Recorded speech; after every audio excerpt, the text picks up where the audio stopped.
to VIPPlayApp.com. Make sure you use the promo code FANRUN to take advantage of their welcome bonus and so they know that we sent you. Gambling problem? Call 1-800-8899-789. Must be 21 or older and located in Tennessee to bet. You're listening to FM 105.7 and AM 1340, WKGN Knoxville, and W289CU Knoxville, Fan Run Radio.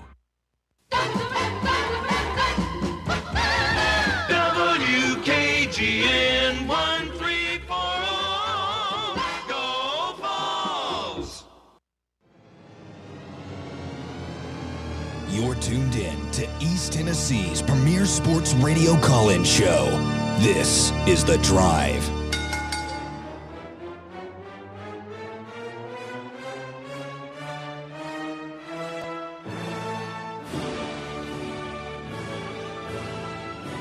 And hello, good afternoon, and welcome to another stellar edition of The Drive here on Fan Run Radio. Russell Smith punching the time clock. It's a Monday afternoon. Let's do the thing. Hey, Walker, the little video thing on X not showing up the way it usually does, unless that's just on my laptop, which is a distinct possibility. I'll look at it. Just letting you know. Make sure. I like to start the week off with a technical difficulty, Bob. Just jump right into it. I mean, back in the day, getting the Wayback Machine here. Back in my day, we started out on radio. You just had the transmitter. You jumped on, you turned your mic on, and you went. Nowadays, you've got to have the video feed. You've got to be recording the podcast. You've got to have the video on X and Twitter. You've got to be on Facebook Live. You've got to be on this. You've got to be on that. You've got to be on everything, or you're on nothing. It's how you succeed, man. Multi-platform, got to be everywhere. Got to be everywhere. I mean, we're still doing that because technically not on the AM. That is true. We're app only. Yep. Yeah, the way it was explained to me last week, and this makes sense. Like, I don't know how any of this stuff works. But I was told, like, there's not a transmitter store that you just go and, oh, yeah, buy a no one. Like, no. You got to have a guy that puts it together, and he gets stuff like there's apparently a part that's coming from Germany. Yeah. I'm not making that up. There's an actual part from Germany. And then there's multiple parts to the piece we need. A guy gets it, and then he does whatever he does to it. And we'll see. Hopefully we'll be back on that as well, because I like the old school radio. I listen to the thing on my phone, but I like being able to turn on the old 1340 AM, hear the crackle, invisible airwaves crackle with life, as Rush once sang. Bob got that reference. I definitely got it. No, we're all good on YouTube. We're all systems go over here. I'll take your word for it. It's still not showing up on I think it's Twitter, a you but thing. We're okay. We're good. Walker said, "Shut up and do your show, Boomer." Yeah. I love that's a you thing. There's my 11-year-old would say, skill issue. Skill gap. Yeah. Love that. So we are live today in your White Claw Hard Seltzer studios. We'll be live tomorrow at Smoky Mountain Brewery in Turkey Creek. We're looking forward to that. Should be another beautiful day, a little warmer here in East Tennessee. So make plans to come on out and see us, have a cold Mountain Light, maybe some pizza, a little sandwich, some wings, something like that. We'll be starting at 1 p.m. at the Playbook down there. Then the drive from 3 to 6. Then we play Texas A&M in a game of American college basketball, which we're going to act like we know how to play this game? I don't know. I tell you what, I was watching Saturday at home. I had my kid was in a game, the same one that tells me it's a skill issue. We had that game tipped off at like 1:50. So I got to, 12:50, because I got to watch like the first 15 minutes. Mm-hmm. And it was going pretty good. I'm thinking, okay, well, maybe I'll have to watch this one when I get home on the old tape delay. And as soon as I got in my car and flip on Mike and Chris, I'm driving to our ball game, and it just all went to hell. Yeah, it basically coincided with I haven't had the stomach to go back and watch it, but I think maybe John and or Cody did. I can't remember which one of them pointed it out, but as soon as Ament got that second foul and he went to Barnes to purgatory over there on the bench that was when the wheels Barnes fell World. off the bus. And it's crazy because it meant he had a great start to the game. Yeah. Well, nobody else can score. yeah, we'll hear from Rick Barnes coming up next segment after the game. He had some pointed comments, as he is wont to do, and we'll get his take on exactly what happened there. But that's not why you've tuned in today, to hear us dissect, to hear us go through the post-mortem of another disappointing basketball loss. By the way, I love the fans. Our fans, it's a football school, always has been, always will be. And I love the portion of our fan base that is still in football mode. Like they're still in every loss is a disaster, a referendum on the program, the coach, and everything. And we should, like the folks who are like, oh, wait, it's basketball. There's 40 games. There's ebbs and flows. And those folks will get there. They'll catch up eventually. But some of them are they're still in football mode. But speaking of football, transfer portal, we hit the dead period because the powers that be decided to make 3 days in the middle of the transfer portal where you can't visit anybody. You can still talk to them on the phone, but they're not coming in for visits. Tennessee gets some big names out of the portal.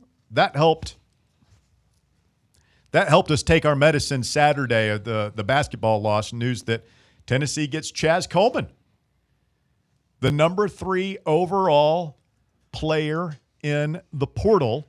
You also get Amari Campbell, the linebacker, DeJuan Lane, the safety, the Tennessee Nittany Vol defense is coming into effect. And I'll tell you what, if we end up with this Prabula guy, he spent some time at Penn State, we might just be the Nittany Vols. What I didn't hear if you named him off. Didn't we get a defensive tackle?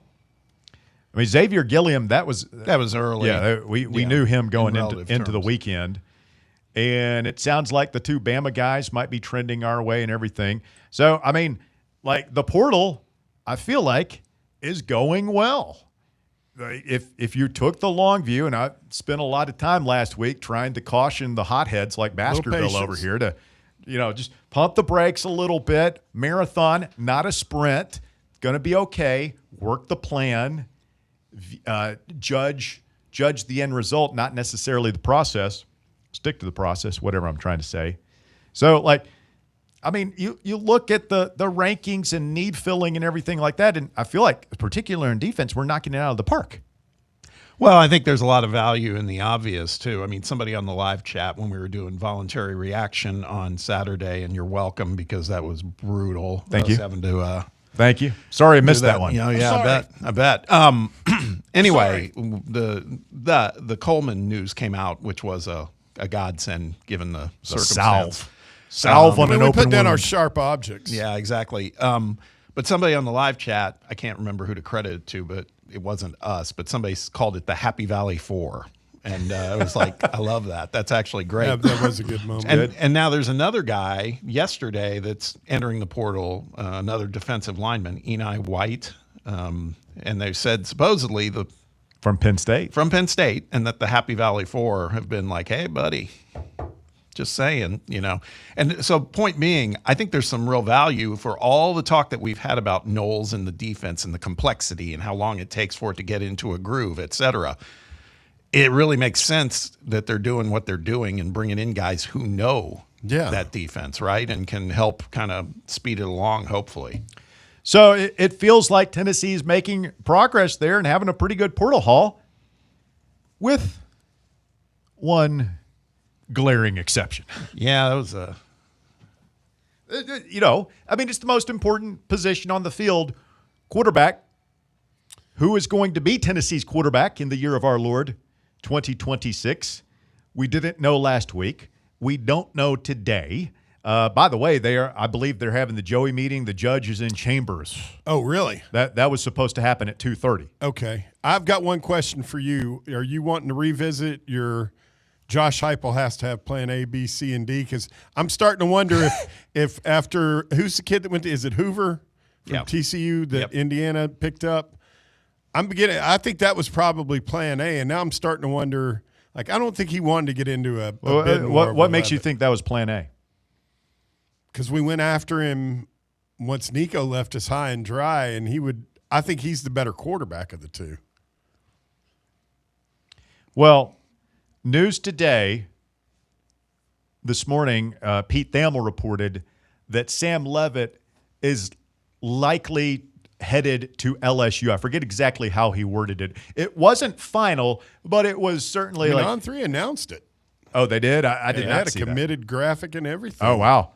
Well, moments before we come on the air this afternoon, Matt Zenitz of is he On3? No, he's CBS. CBS. Matt Zenitz 42 minutes ago tweets, Tennessee hasn't given up yet regarding Sam Leavitt and is still pushing in hopes of remaining in consideration for him. I mean, hardly he's in the boat there, but maybe a little bit more than the old Dumb and Dumber. So you're telling me there's a chance? This just coming compliments of Pete Nakos. Ooh. Hulk Hollander, tip of the hat to him. He's always dropping us little tidbits. And this just came out like 3 minutes ago. Mm-hmm. Tennessee and Sam Leavitt's camp have been in regular contact throughout Monday, and the Volunteers have never been told he was going to LSU. Well, there you go. Wow. It's not over. It ain't over. And then cue the Undertaker GIF. And then it says the Vols are compiling one final offer. Okay, here's the deal, Bob. I've not backed off any from where I was all week. Last week was Bear's a Leavitt skeptic. It's not skeptic. I'm just risk averse. You're going to add $5 million to our quarterback room, if it's not more, and then we'll have almost $10 million of our budget, and there's no guarantees any of the three will play quarterback for us this year. There's no guarantee that kid's going to be ready to go. Lowe and I had Nakos on last night, as a matter of fact, on our podcast, and he was saying, and that was last night before all this stuff started churning today. The number he put out was around. He said he's thinking it's going to be in the 5 range for Leavitt. Yeah. And now I'm wondering if it's going to be higher. Am I the only one that take yourself out of all this? Try and take off the orange-colored glasses. If I'm just a cold, hard Drew Rosenhaus type of agent, are you not sending the kid to Miami? I mean, look, they're playing in the national championship game. They're paying the most. They play in the ACC. You're not going to get your brains beat out. That's got to be appealing if you're coming off a major foot injury. Yeah. They're putting guys in the NFL left and right. I just sort of assumed over the weekend that's probably where he was going to end up.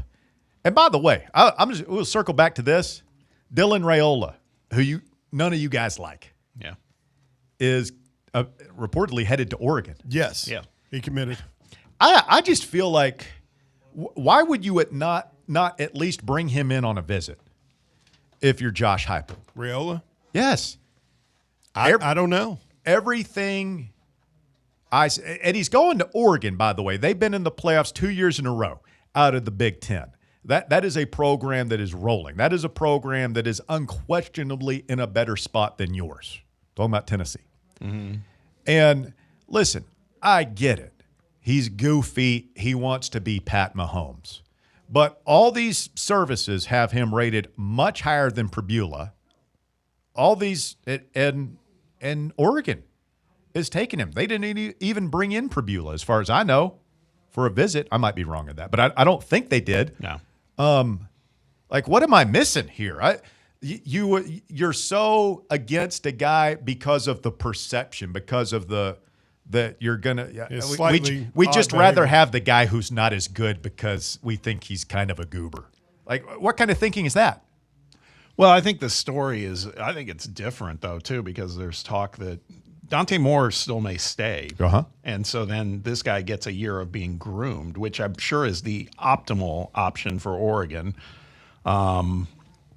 I don't know. I mean, if that were the case, I just feel like we need somebody who's going to be able to play now. Yes. And I'm still skeptical of that guy. Would you rather have Raiola or Prebula?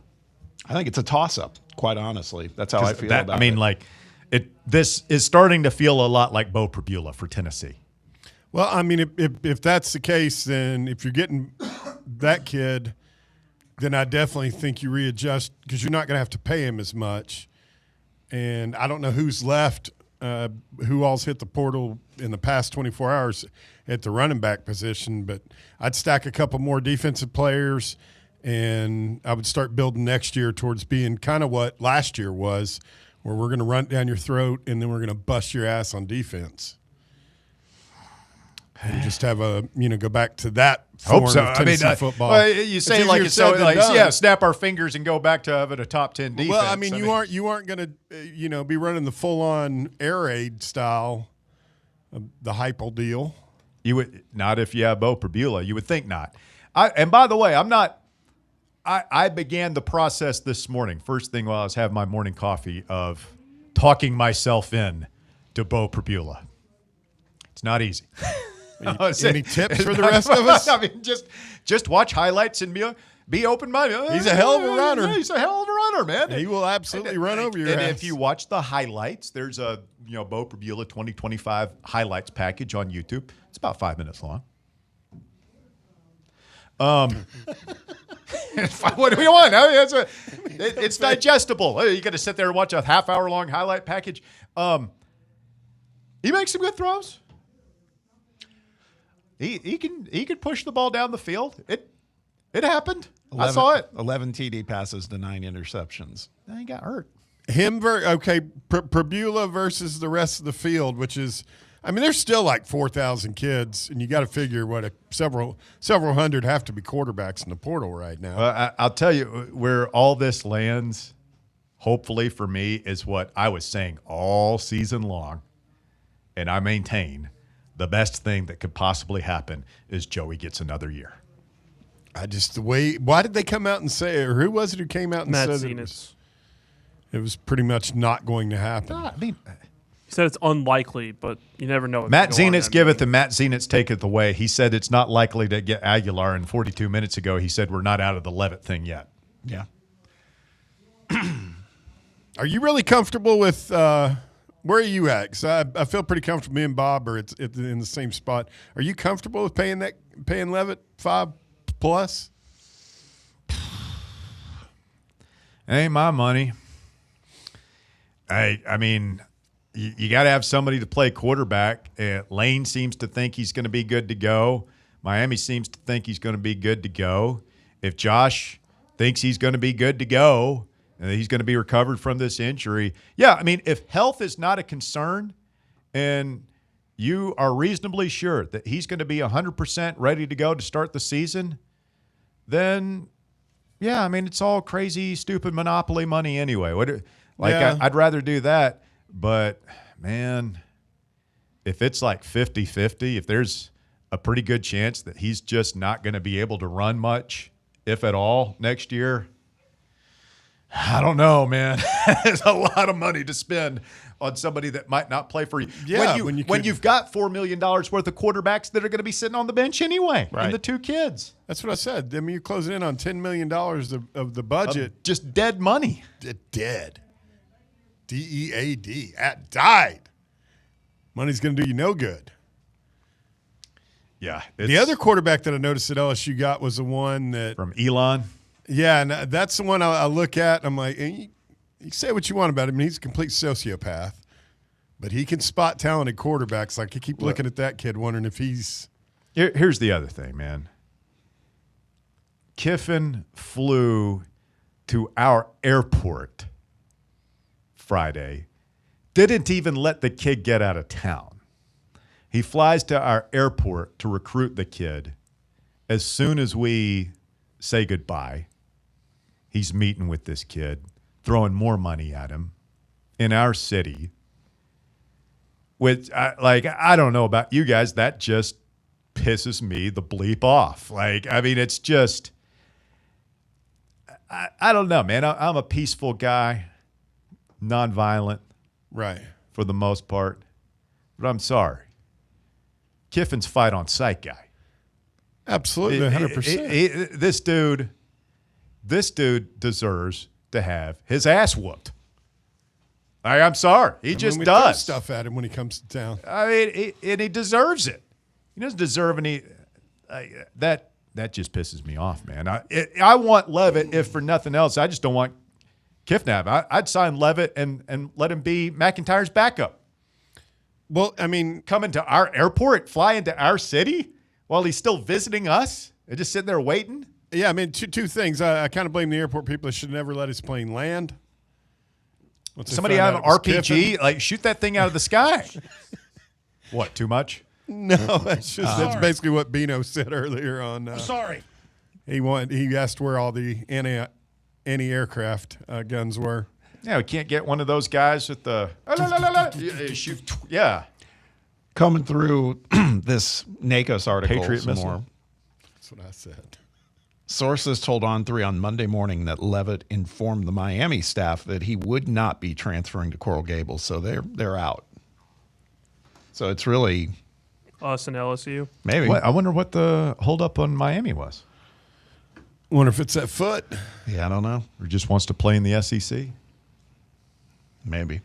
Quick timeout. The drive continues. When we get back, more on the portal. We'll get your phone calls, 865-966-3435.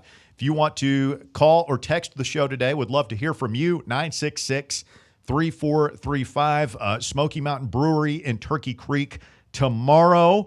When we get back, we'll hear from Rick Barnes after the game in Gainesville. Where does this team go with Buckyball coming to town tomorrow night at the arena? We'll get into that. Just scratching the surface on this Monday afternoon edition of The Drive. More Fan Run Radio coming up.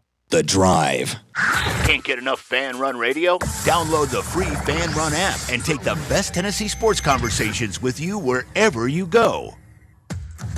Smoky Mountain Brewery is the place to be for game day. From the moment you walk in, it's wall-to-wall big screens, making Smoky Mountain Brewery the perfect place to watch the Vols or your favorite team in action. With locations in Turkey Creek, Maryville, Pigeon Forge, and Gatlinburg, you're never far away from a great time at Smoky Mountain Brewery. Try one of their world-famous microbrews like Black Bear Ale, Mountain Light, or Cherokee Ale. Juicy burgers, wings that bring the heat, and delicious handmade pizzas made with hand-tossed crust from the freshest ingredients and their own special sauce from a secret recipe, topped off with hand-grated cheese and farm-fresh toppings. And don't forget, those famous microbrews are also available in kegs for your next party or in 6-packs and growlers to go. So grab your crew and head to Smoky Mountain Brewery and tell them Fan Run Radio sent you. Smoky Mountain Brewery. Eat local, eat good. What if I told you you could pay off your home in an average of 7 years without making more money or spending a dime less, simply by changing how your mortgage is structured? Sounds impossible? Let me show you how it works. I'm Chris Burleson with University Lending Group, helping families across the U.S. save thousands in interest and own their home years sooner. Don't believe me? Give me a call at 865-388-7634 or visit smartloantn.com to learn more. NMLS number 332941. Are you a federal employee facing workplace challenges like suspension or removal? Are you concerned about your security clearance with any federal agency? You know the Griffin Law Firm is your trusted ally in military legal matters. But did you know they also specialize in civilian federal employment law? If you're a federal employee facing workplace challenges like suspension or removal, if you're concerned about your security clearance with any federal agency, the DOE, FBI, FCC, or DOD, you might not know it, but you do have legal recourse. The Griffin Law Firm specializes in federal employment law, military law, and security defense law. VFL Marshall Griffin and his experienced team are ready to make your problem their problem, no matter which federal agency you work for. Don't face federal employment issues alone. Remember, remain silent, request counsel, call Griffin Law, 888-707-4282, online at griffinlawdefense.com. Welcome to Axle Logistics, where excellence isn't just a goal, it's an energy. As a leading third-party logistics company, Axle is powered by an award-winning culture built on a work hard, play hard mentality. Here, the drive for success is contagious and hard work never goes unnoticed. Whether you're just starting out or looking to level up, Axle Logistics is the place to launch your career. Join us and take your ambition to the stars. To learn more, visit axlelogistics.com. Got a flat tire? Strange noise under the hood? Don't stress. Roll into Matlock Tire and Auto Service. From oil changes and brake repairs to brand new tires, Matlock's certified techs do it all. Fast, friendly, and fair priced, Matlock is the home of the price match guarantee. Bring in any competitor's ad and Matlock will match the exact same tire for the exact same price. Matlock Tire and Auto Service. 5 locations in East Tennessee. Visit matlocktireservice.com to find the location nearest you and schedule your appointment.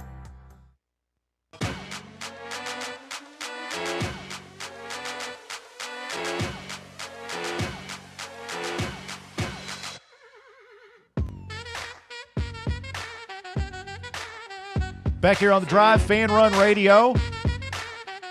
Matt Moscana, who does radio down in Baton Rouge, tweeting just moments ago, I was told Monday terms have been agreed upon, but a deal not signed yet regarding Sam Leavitt and LSU. This is common. All of these contracts have negotiated language and provisions. Example, can't ride a motorcycle, etc.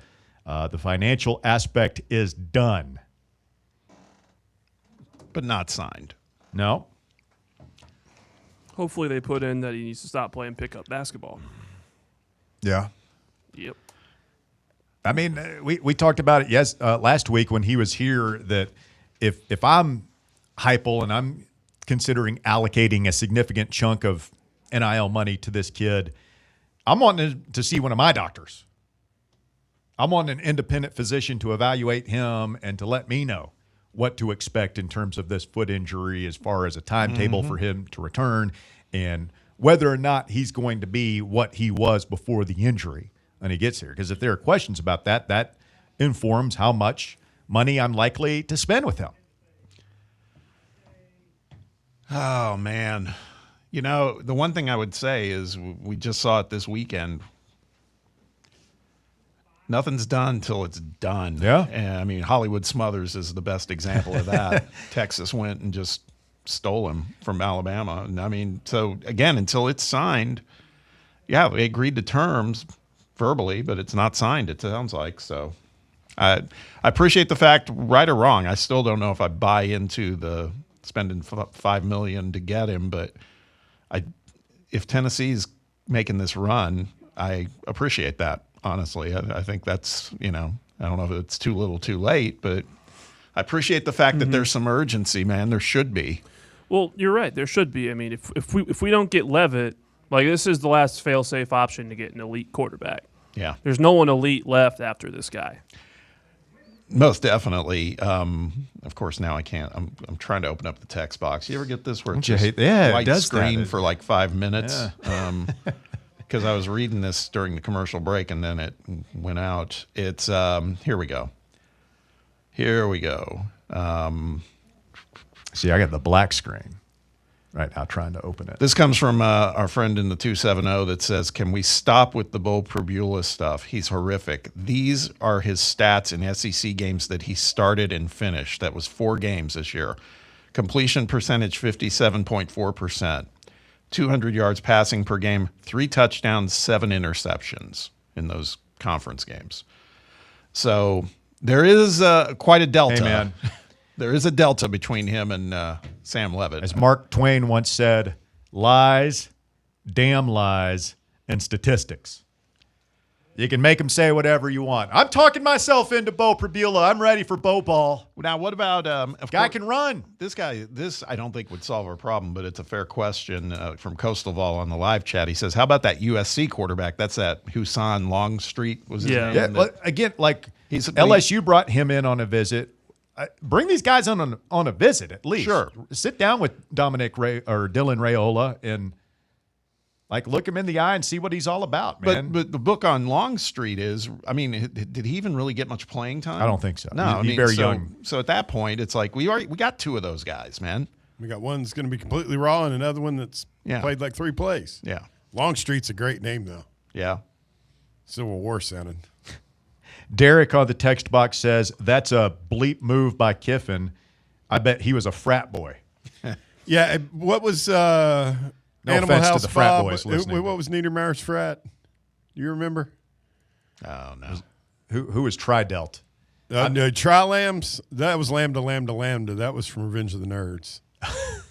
No. I don't know. Animal House were the Deltas and maybe the Omegas or something. Somebody in the 815 says, what if Kiffin doesn't even want Leavitt? He just wants us to overpay for him.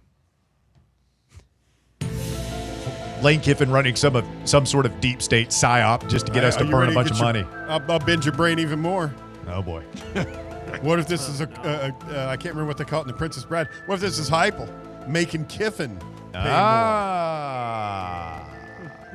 Making Kiffin knowing he doesn't really want Leavitt, but making him sweeten the pot, right? Have to spend an extra $500,000 to $1 million. Plots within plots.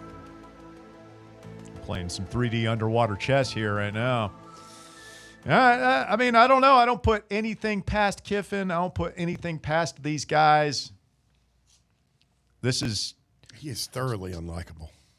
Why can't we get rid of him too, man? Like, just go away. Just leave, yeah. Oh man, that's showing up there, but that's and tweeting out the photo. Next to last game of the season, November. Lane Kiffin and Sam Leavitt come into town to take on the Vols and whoever we've got playing quarterback. Better hope it doesn't snow. You get pelted. Yeah, that could be a scene, man. That could be a scene. What's going to be the crazier scene when he goes to the Grove and when he comes here? The Grove. I feel like They're the gonna hate Grove, him. but the potential for just like ridiculous, stupid stuff has got to be here, right? Ole Miss doesn't hate like we hate. I mean, eventually this guy's not going to be able to go anywhere. I mean, the last two times, when he left town and then when he came back as a head coach, Bob, damn near riots. Bob, you're not a violent man. If you saw Lane Kiffin at the airport, did you take a swing at him? No. You take a swing at him, Bobby? No, Bob won't even talk to him. Get up behind him, even a sucker punch. I wouldn't hold that against you. I'd sucker punch. I'd punch him right in the back of his smarmy little head. Just boom. Too public. He deserves. I hope somebody gets it on film too. I'd be a hero. Russell Smith, the guy who knocked out Lane Kiffin from behind. The way to do it would be to do it and get away with it. Yeah, he's bending over to tie his shoe or something. You just walk past and knee him in the side of the head. It'd be worth a night in jail. Here's another interesting angle, and it may, it's got some merit, I'd say. It came from someone in the 205 on the text box, said, I wouldn't spend the money, but Lane Kiffin pissed off so many big money boosters while he was here. We probably have a few that will want to overspend just to stick it to him. They're, bought into the moment. Who knows?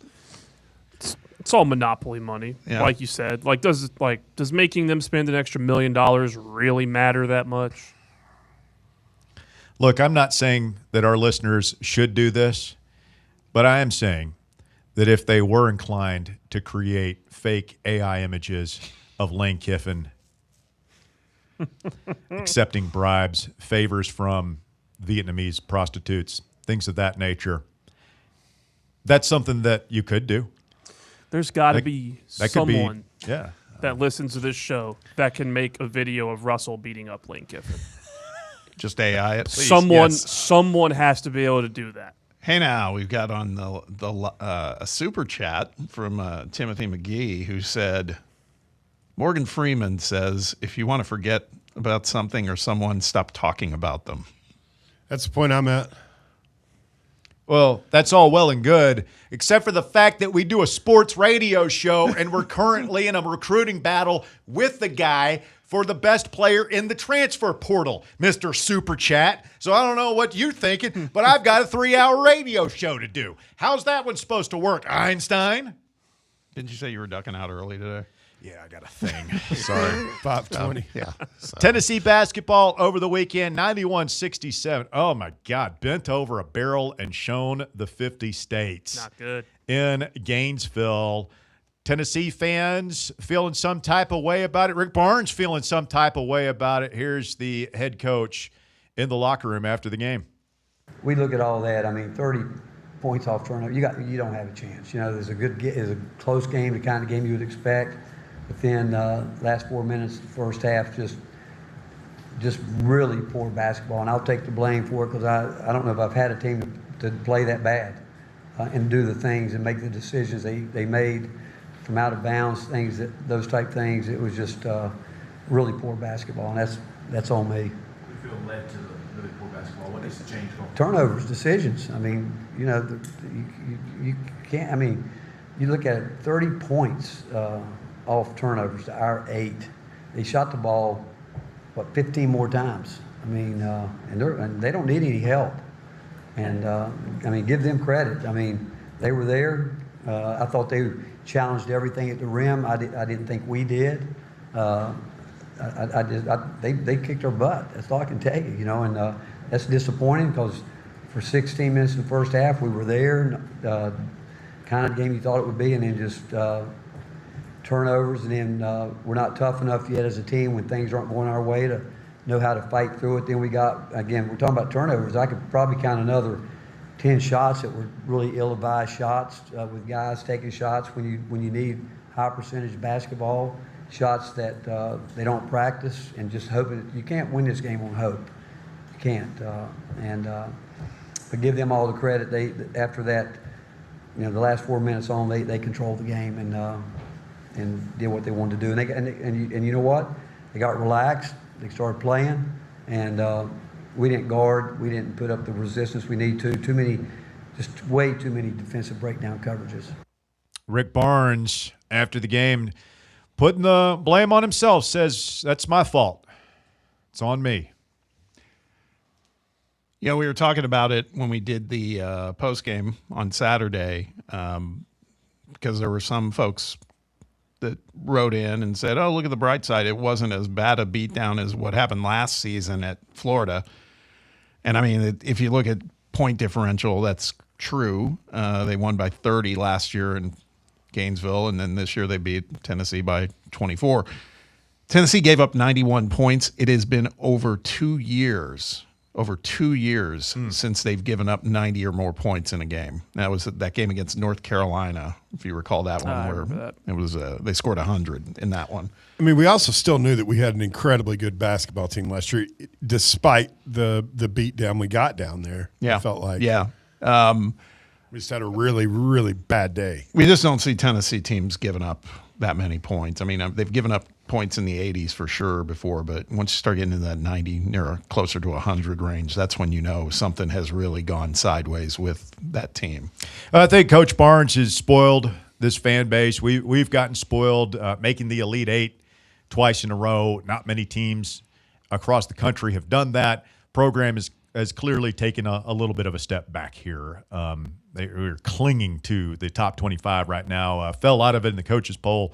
I think we're 24th in the AP somehow. Yeah, so at 90 weeks in a row we've been in the top 25. That could come to an end this year, but you know, we've grown accustomed to eating a pretty good meal when it comes to basketball around here, and we're getting fast food so far this year.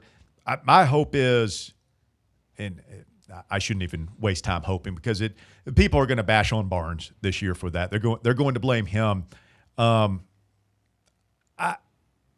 hope that he comes back next year, because I see a great core coming together that's going to be like the Ziegler and Meshack and Gainey core, that's going to be like the Admiral and Grant and Bone and Alexander core.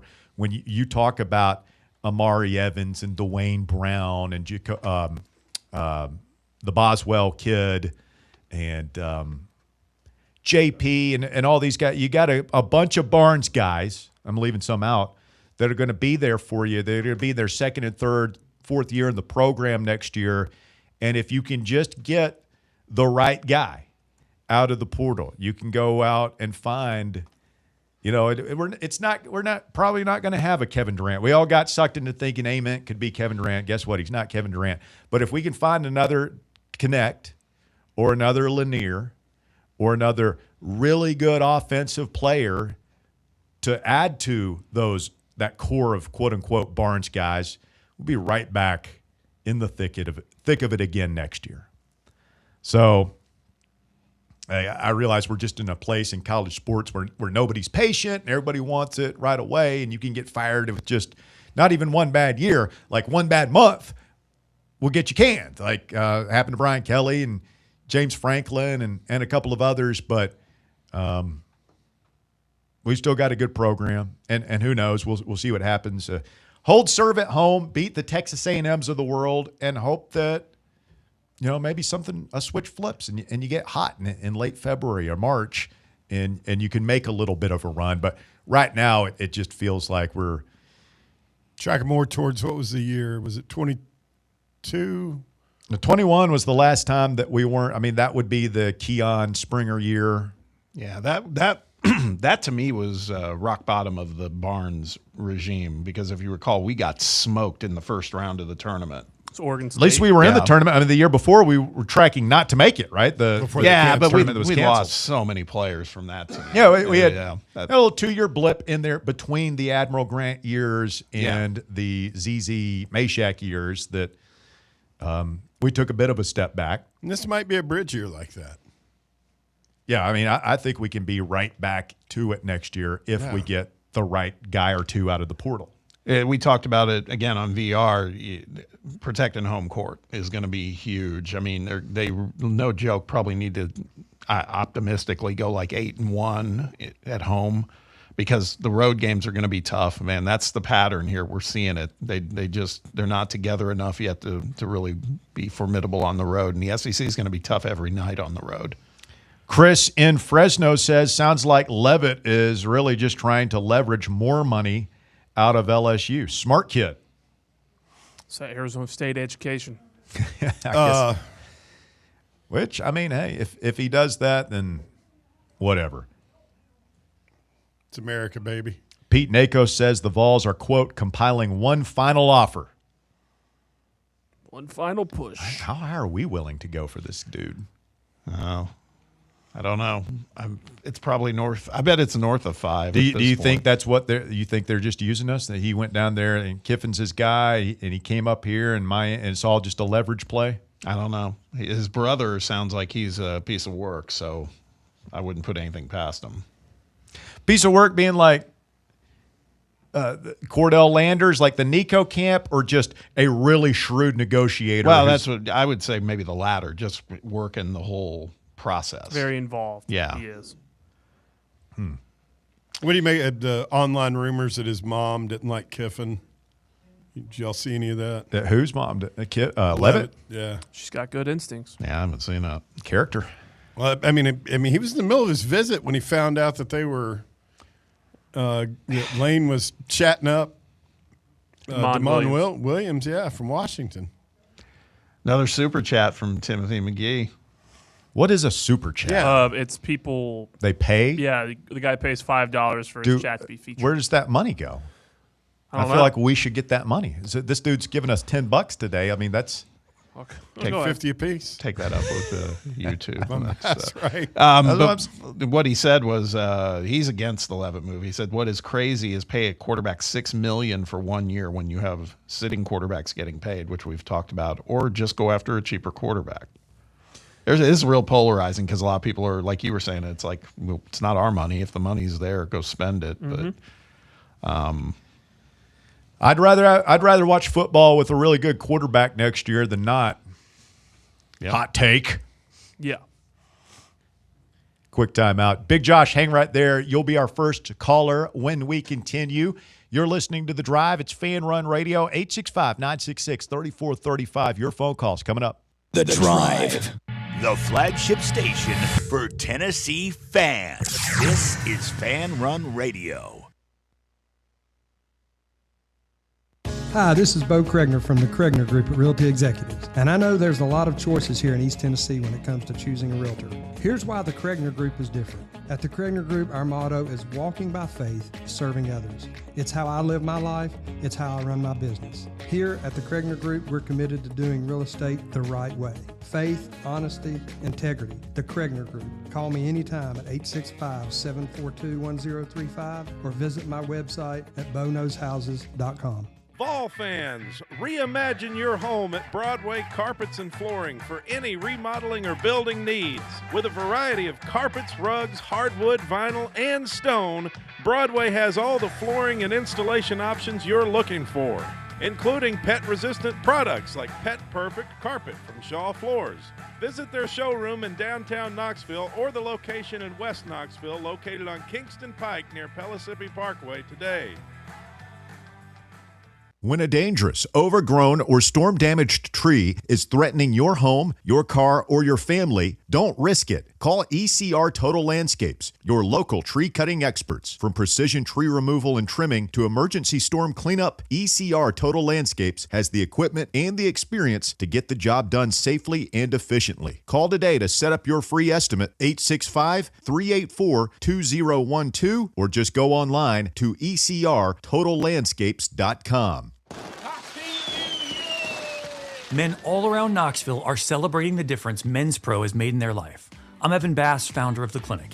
If you're struggling with ED, we want you to be able to celebrate as well. As men, we hate going to the doctor, but Men's Pro was designed to take care of men like you better. These things can get worse if untreated, but you're not alone. The medical support team at Men's Pro has your back. Today's the day to feel alive again. ED, performance issues, enhancement. We've effectively helped men jumpstart their performance comprehensively and with proven medication dialed in just for you. With same-day booking, you can meet our passionate team, and under guidance from our medical provider, you could leave with a plan that changes your life. The number one thing we hear guys say is, I forgot how I used to feel. Guys, it's time to feel amazing and crush this new year. Call my team right now and let us treat you to an unforgettable experience. Dial 865-544-8220 or go to menspronknoxville.com.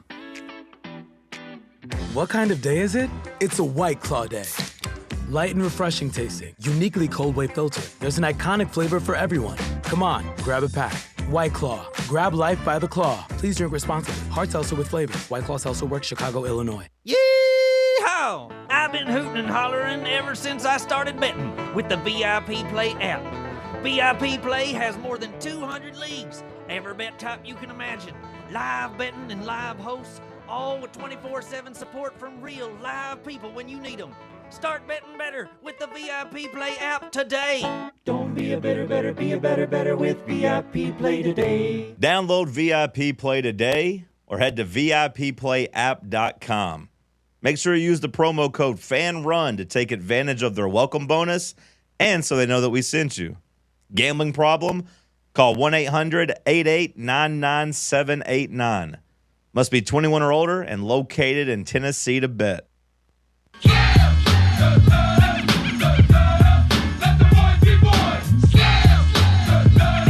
Fan Run Radio, the drive continues. A couple of news items before we get to the phones. Sam Rothman of WATE-TV here in Knoxville says it doesn't look like a resolution in Joey Aguilar's case versus the NCAA is coming anytime soon.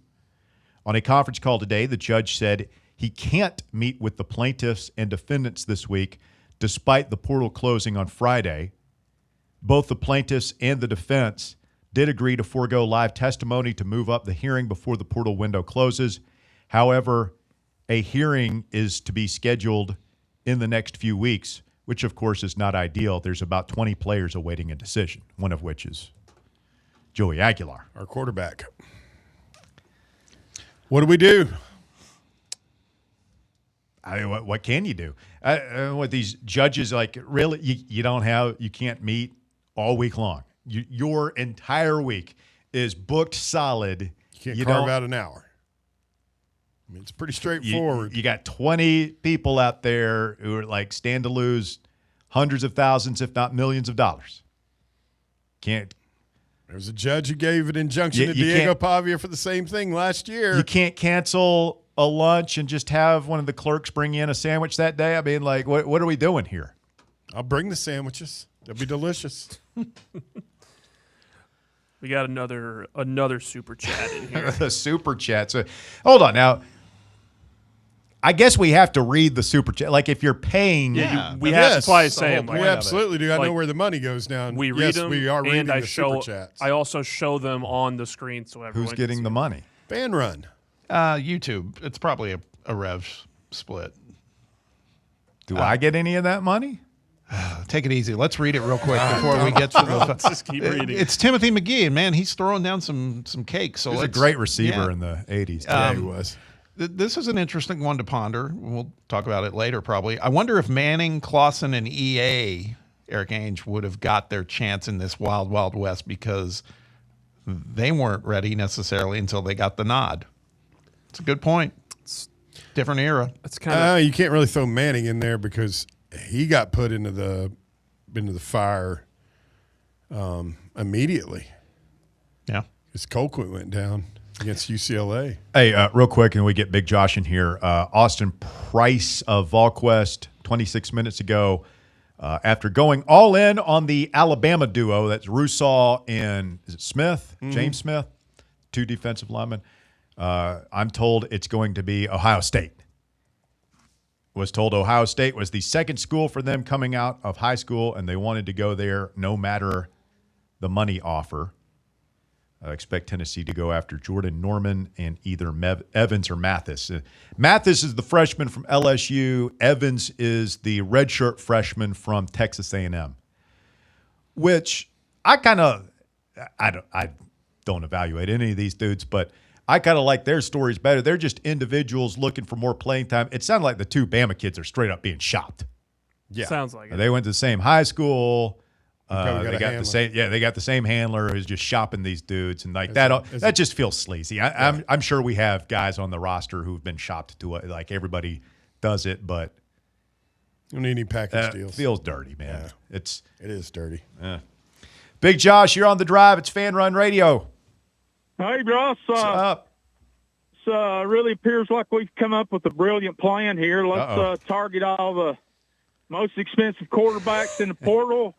And you don't have enough damn money to sign anybody. So, you're going to go up against LSU, Oregon, Miami, and you're going to, underbid and just, let all the second and third rounders get off the board. Now, here we go. You think all the 47 analysts and Heupel and Housley and all them sit around the circle over and come up with this plan? I don't think the plan is quite as simple as you made it out to be, Big Josh. I mean, it's pretty clear. You had all these needs on defense. You're going to have to spend a little money. Mm-hmm. And they have, right? I mean, how much they have, and they've benefited from Penn State ties. Sure. And, it's great. It's great getting a few defensive players, but if you don't have a quarterback, it's pretty hard to envision having much of an offense. And if you don't have offense, it just makes it harder to improve on defense. And, we could have went out early in the portal, signed a solid mid-tier guy, and you might still be able to do that. Yeah, we might. I might hit the damn lotto here this evening if I go buy a ticket, but we just kind of hope. I can't remember. Are you an Aguilar guy? Would you be okay with Joey coming back? At this point, yeah. I wanted Colton Joseph, who they could have got for cheap from ODU, who's a lot more talented than Joey Aguilar. And where'd he end up at? Wisconsin. See, we could have went out and got somebody like that easily. But Heupel likes big shiny objects, and they usually turn out to can't play or injured or whatever, or leave. And the solid guys who he kind of just he's got gifted to him, he does a good job with. Yeah, I thought Joey was very solid, and I can't help but wonder, Bob, if there's another Joey or Joey-like player out there in the portal just waiting to be identified. He does like the shiny objects. You put 5 stars next to a guy's name, Heupel loves it. No, I agree. Sometimes I feel like Joey was just like we deserved a little good karma after the Nico thing, and it just kind of worked out in spite of what we were doing as, talent evaluators, et cetera. I don't know. There are other guys out there, but can we find them? That's I'm still not sold that that's the case. Like Aguilar, Russell, but truthfully, against the league competition, I mean, he folded like a cheap suit, other than Georgia. But, I've seen this story before. I've seen the ending to it. You go into a season with not a established quarterback. You're changing your defensive coordinator, installing a whole new system. You play murderer's row schedule. Good luck. Writing's on the wall with this cat. He needs to get organized, get a damn plan together, and figure out what he wants to do. He's an offensive coach. He's not much of a head coach. He's completely unorganized. Oh my God, Big Josh! He needs a shave, Russ. Completely. Oh, he's lazy. He's lazy. He's unorganized. Not lazy. He undisciplined. He hires his friends. This isn't going in well. Other than that, Mrs. Lincoln, how'd you enjoy the play? Big Josh, we got to run, man. Thanks for the phone call. All right, later. Hour number 2 of The Drive coming up. We'll get you caught up with the top 4 at 4 next here on Fan Run Radio. The Drive. The voluntary reaction. Can't get enough Tennessee basketball? Join Fan Run Radio as soon as every UT game is over for Big Orange Country's post-game radio free-for-all. The Voluntary Reaction. We'll be taking your calls on the Vols as soon as every game is over. So tune in and buckle up as we drink from the keg of glory all the way to the Final Four. The Voluntary Reaction. Raw, unfiltered, real. In a world filled with deadlines and screens, sometimes we forget the simple joys of life. Days filled with special moments. At Inward Half, we understand the essence of these moments. Feel the difference between our breathable fabrics and flexible apparel as you disconnect from the hustle and bustle and reconnect with what truly matters. Inward Half. Simple luxury for on and off the course. Hey Vols fans, Cody Brown here. I grew up right here in Tennessee and know what it means when someone says, I've got your back. That's why you can trust Farm Bureau Insurance of Tennessee. Whether it's your home, your vehicle, your family's future, or the business you built from the ground up, we will show up for all of your insurance needs. We are Tennesseans who understand what matters, which is doing right by you. Insurance is not all about just paperwork and policies, but it's about the people we insure every day. So if you want insurance that hits home, give me a call at 865-992-3871. Go Vols. Barley's has live music on weekends, general team trivia on Wednesday nights at 8 p.m., and now live sports trivia courtesy of the Knoxville Trivia Guys every Thursday night upstairs. The game starts at 7 p.m. and is free to play for everyone, so head on down to the Old City and show off your sports knowledge and win gift cards to Barley's. Use those gift cards to buy some delicious food and drinks, and you can take it all in with their wide selection of TVs and indoor projectors. Barley's Tap Room and Pizzeria. Have you ever found yourself wishing your clothes looked brand new again? Whether it's your favorite suit, that little black dress, or your comfy winter coat, Crown Cleaners can make it happen. From stubborn stains to delicate fabrics, the expert team at Crown Cleaners uses the latest cleaning technology to ensure your clothes come back looking and feeling fresh. Visit one of their 2 area locations, Kingston Pike on Bearden Hill or South North Shore Drive near Dunkin' Donuts. Online at crowncleaners.com. Crown Cleaners, a tradition of excellence.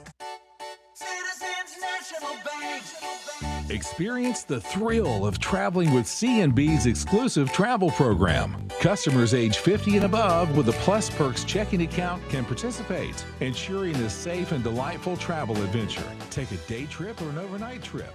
Travel domestic or international, C&B is always on the go. Citizens National Bank. Banking never felt so good. Member FDIC. You're listening to FM 105.7 and AM 1340, WKGN Knoxville, and W289CU Knoxville, Fan Run Radio. Today, we raise a glass of Jameson Irish whiskey to the sport of football. Hear, hear! To Gaelic football, born in Ireland in 1885 in its thrilling blend of soccer, rugby and basketball. On a massive field, 15 players kick or hand pass a round ball to score points over a bar or into a net. No pads, no helmet, no sense. Hear, hear! To college football, which kicked off in 1869 when Rutgers beat Princeton 6-4 in the Battle of New Jersey. With 11 players and helmets and pads, teams battle on a 100-yard gridiron with explosive pass plays and hard-hitting tackles. Unless you're called for targeting. Hear, hear! Since 1780, Jameson Irish whiskey has been enjoyed by sports fans all around the globe. Whether your football is Gaelic, American, or even soccer, we can all agree on super smooth Jameson Irish whiskey. Hear, hear! It's time for the Drive's Top 4 at 4. Hour number 2 of the Drive underway. Top 4 at 4 is brought to you this afternoon by Smoky Mountain Brewery. We will be there tomorrow, doing it live in Turkey Creek. Come on out and see us as we broadcast from 1 until 6 p.m. right here on Fan Run Radio. We'll do it live. Walker, what you got? At number 1, Tennessee basketball dropped out of the new coaches poll today, going from number 22 to unranked after the 91-67 loss at Florida on Saturday. However, they stayed in the AP top 25 at number 24, only dropping 3 spots. So are we going to say that our streak still goes? It does continue the Vol streak of being in the weeks. AP top 25 for 90 weeks in a row. It was never coach's poll. It was AP. Yeah. And, I think it's a swap because Kansas stayed on the coach's poll. Tennessee's out.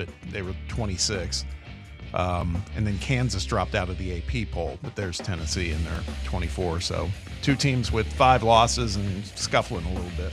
We just got to keep digging, man. Yep. Win this game tomorrow at home. Texas A&M comes to town. They play an exciting brand of basketball. They're 41st in KenPom. We're 19th. So, this feels very similar to last week in that game against Texas where you handle your business at home. And then we got Kentucky coming in here on Saturday. Yep. So, we talked about it on VR that it would. You want to stay ahead of your numbers and your conference record. You definitely want to. Where are we going after Kentucky?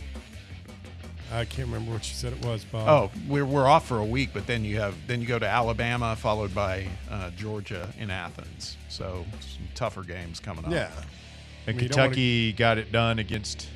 They handled Mississippi State at home. Yeah, they blistered them in the second half. It was close. For a minute. How about that Texas team that we beat going on the road to Alabama and winning in Tuscaloosa? Hey, again, one of the best conference wins of the season for the Tide. Yeah. Alabama, Kentucky, Auburn, Texas, Tennessee are all 1 and 2 in conference play. And Bama needed that after losing to they've lost 2 in a row. They could very easily be 0-3. Got their ass kicked on the boards again. That's the play with Alabama. If they aren't hitting, they're in trouble. Mm-hmm. At number 2, 2 high-profile QBs have committed to new schools today, including one of Tennessee's top targets. Arizona State's Sam Leavitt reportedly committed to LSU this morning after finishing a visit in Knoxville last week. However, Pete Nakos recently reported that the Vols are still pushing and want to make one final offer to the quarterback.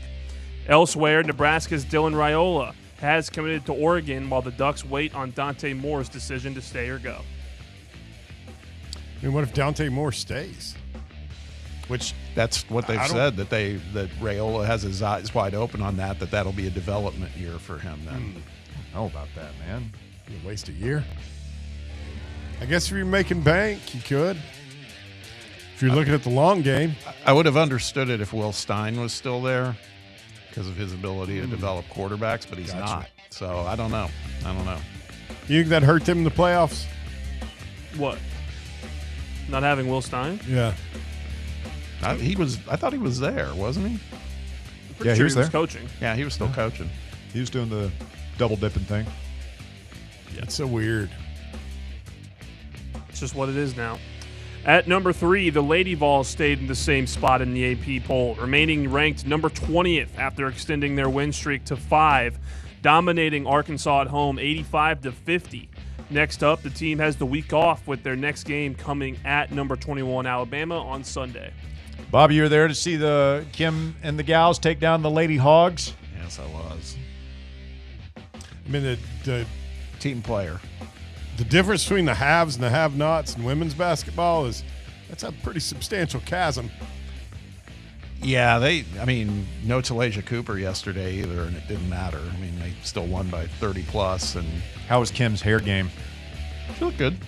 It was fine. Did you see Talasia get Up or hit with down? the ball? Oh, go ahead with your No, I didn't see her get hit with the ball. What was that again, Russ? Up or down? Oh, the hair? Yeah. I think it was up, if I recall correctly. I'll tell you who had some hair up was Mia Paldo. She looked like a Cupid doll. She just had a big thing going straight up, like Marge Simpson style. Yes, that's a good one too. She's only 5'3". I mean, 5'6". That's what they with the hair or without. No, they said 5'6" when they announced her as a starter. No way. Yeah, I know. I agree. She's tough though. Maybe man. 5'4". She is tough. She's the Lady Vols version of Zakai. Very good. Yeah. Went right down to the funky hairdo. Yes, that's true. True. Guys went down. Hers goes up. Maybe if Zakai had gone with the kid and play up high Box thing, yeah, he could have claimed another inch or two, be in the league. Potentially. And at number 4, after an epic weekend of NFL playoff games, the wild card round wraps up tonight as the Steelers host the Texans in Pittsburgh. Kickoff is at 8:15 on ESPN and ABC, and Houston is a 3-point favorite, with the winner taking on the Patriots next week. How good have the playoffs been? Excellent this weekend. Almost perfect. I watched besides just about last night. every game. Almost Most perfect of them, besides yeah. last night. I had a real busy weekend, as you can tell. Yes. So it's been more than 30 years since the Steelers have lost on Monday night at home. What? It's some crazy stat that Talk Sports Boys pulled out this morning. Yeah. What was that again? It's been back in the 90s, I think, was the last time they got beat at home on Monday Night Football. Bear, are you ready to walk back? No. Any of you? You don't even know what I'm about I know to exactly. say. Caleb Williams. Let's go. I knew it was coming. Looked pretty good. Great. He did. And this was congratulations. Clutch. I may have to admit, he was clutch. This is the first game that meant something in the postseason that this guy's won since high school. And it's the God's honest truth. Well, how many postseason games did he play at USC? Well, he lost the Pac-12 championship. Was it 2 years in a row? I don't know if they made it 2 years in a row. I know that he lost to Utah 1 year. I thought the next year they got knocked out early. Most impressive team? Patriots, probably. They just manhandled the Chargers. 49ers going on the road to a hostile environment in Philly yesterday. 49ers are so beat up too. I mean that more to me spoke to the lack of heart that Philadelphia has. Man. I'm Matt serious. Ram's game was good. They got to reassess in Philly. They won the Super Bowl last year. Yeah, exactly. And they just looked With pedestrian. Jalen Hurts at quarterback. You even heard Tom Brady saying it during the call of it. He was like, I don't know what they're doing here, man. You know, I mean, he was questioning a lot of what they were doing. Yeah, but here's my thing with Brady, and there's it's not just Brady. There's going to be several of these guys. Now, several of these guys that have pretty prominent speaking roles in NFL broadcasting are now part of front offices for teams. Those guys shouldn't be on TV. I don't know. I feel like Brady's gotten better in his second year. He has gotten better. It's just a huge conflict of interest to me. That's just me. Yeah. I don't know. What was the other Saturday game? I feel like we're missing one. It was Rams, Panthers, Bears, Packers. were the 2 Saturday games. I mean, Matt Stafford's just cold-blooded at the end of games. Yeah, man. Guys, he's a stud. Thank you, Walker. Go ahead. Sorry. You had a parting thought? The Carolina game, that atmosphere. They were all great The games. atmosphere in Carolina looked awesome. I didn't know that stadium could be that loud. It was pretty. They're all great games until playoff Justin Herbert showed up last night. Well, I mean, dude, I'll go ahead and speak up for poor Justin. I mean, it's not like he's got a whole lot of. Do I have to point out that you want me to point the finger of hypocrisy at you right now, or can you just address it yourself? He's got no blocking.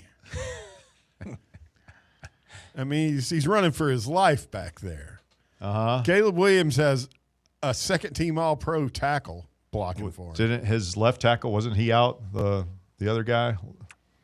Oh, I've got no clue. I don't know. I mean, that's what you said, like the 49ers, everybody's beat up. Yeah.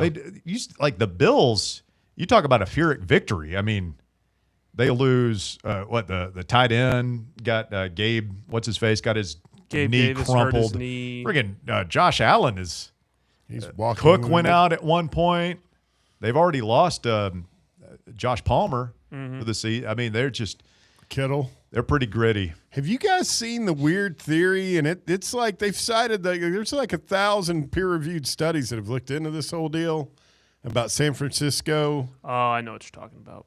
About the electrical substation and just why they have so many catastrophic like ligament injuries and tendon injuries. But that game was in Philadelphia. Yeah, but they're saying the damage is happening to them because they're exposed to it every day. And their ligaments are softening? Well, they say paraphrasing here, but basically whatever field they live under and practice under. And their facility is right next to the stadium? It's massive, yeah. Their practice facility. Have you seen any of this, Bob? You know what we're talking about? No and supposedly what it does is that stuff breaks down collagen. Yeah. And that's what your tendons are made up of. Collagen is the new buzzword for health nuts out there. You got to have collagen. Your collagen. I don't know. I was just trying to get gluten figured out, and now I got to worry about the collagen? You don't have to worry about gluten unless you got celiac disease.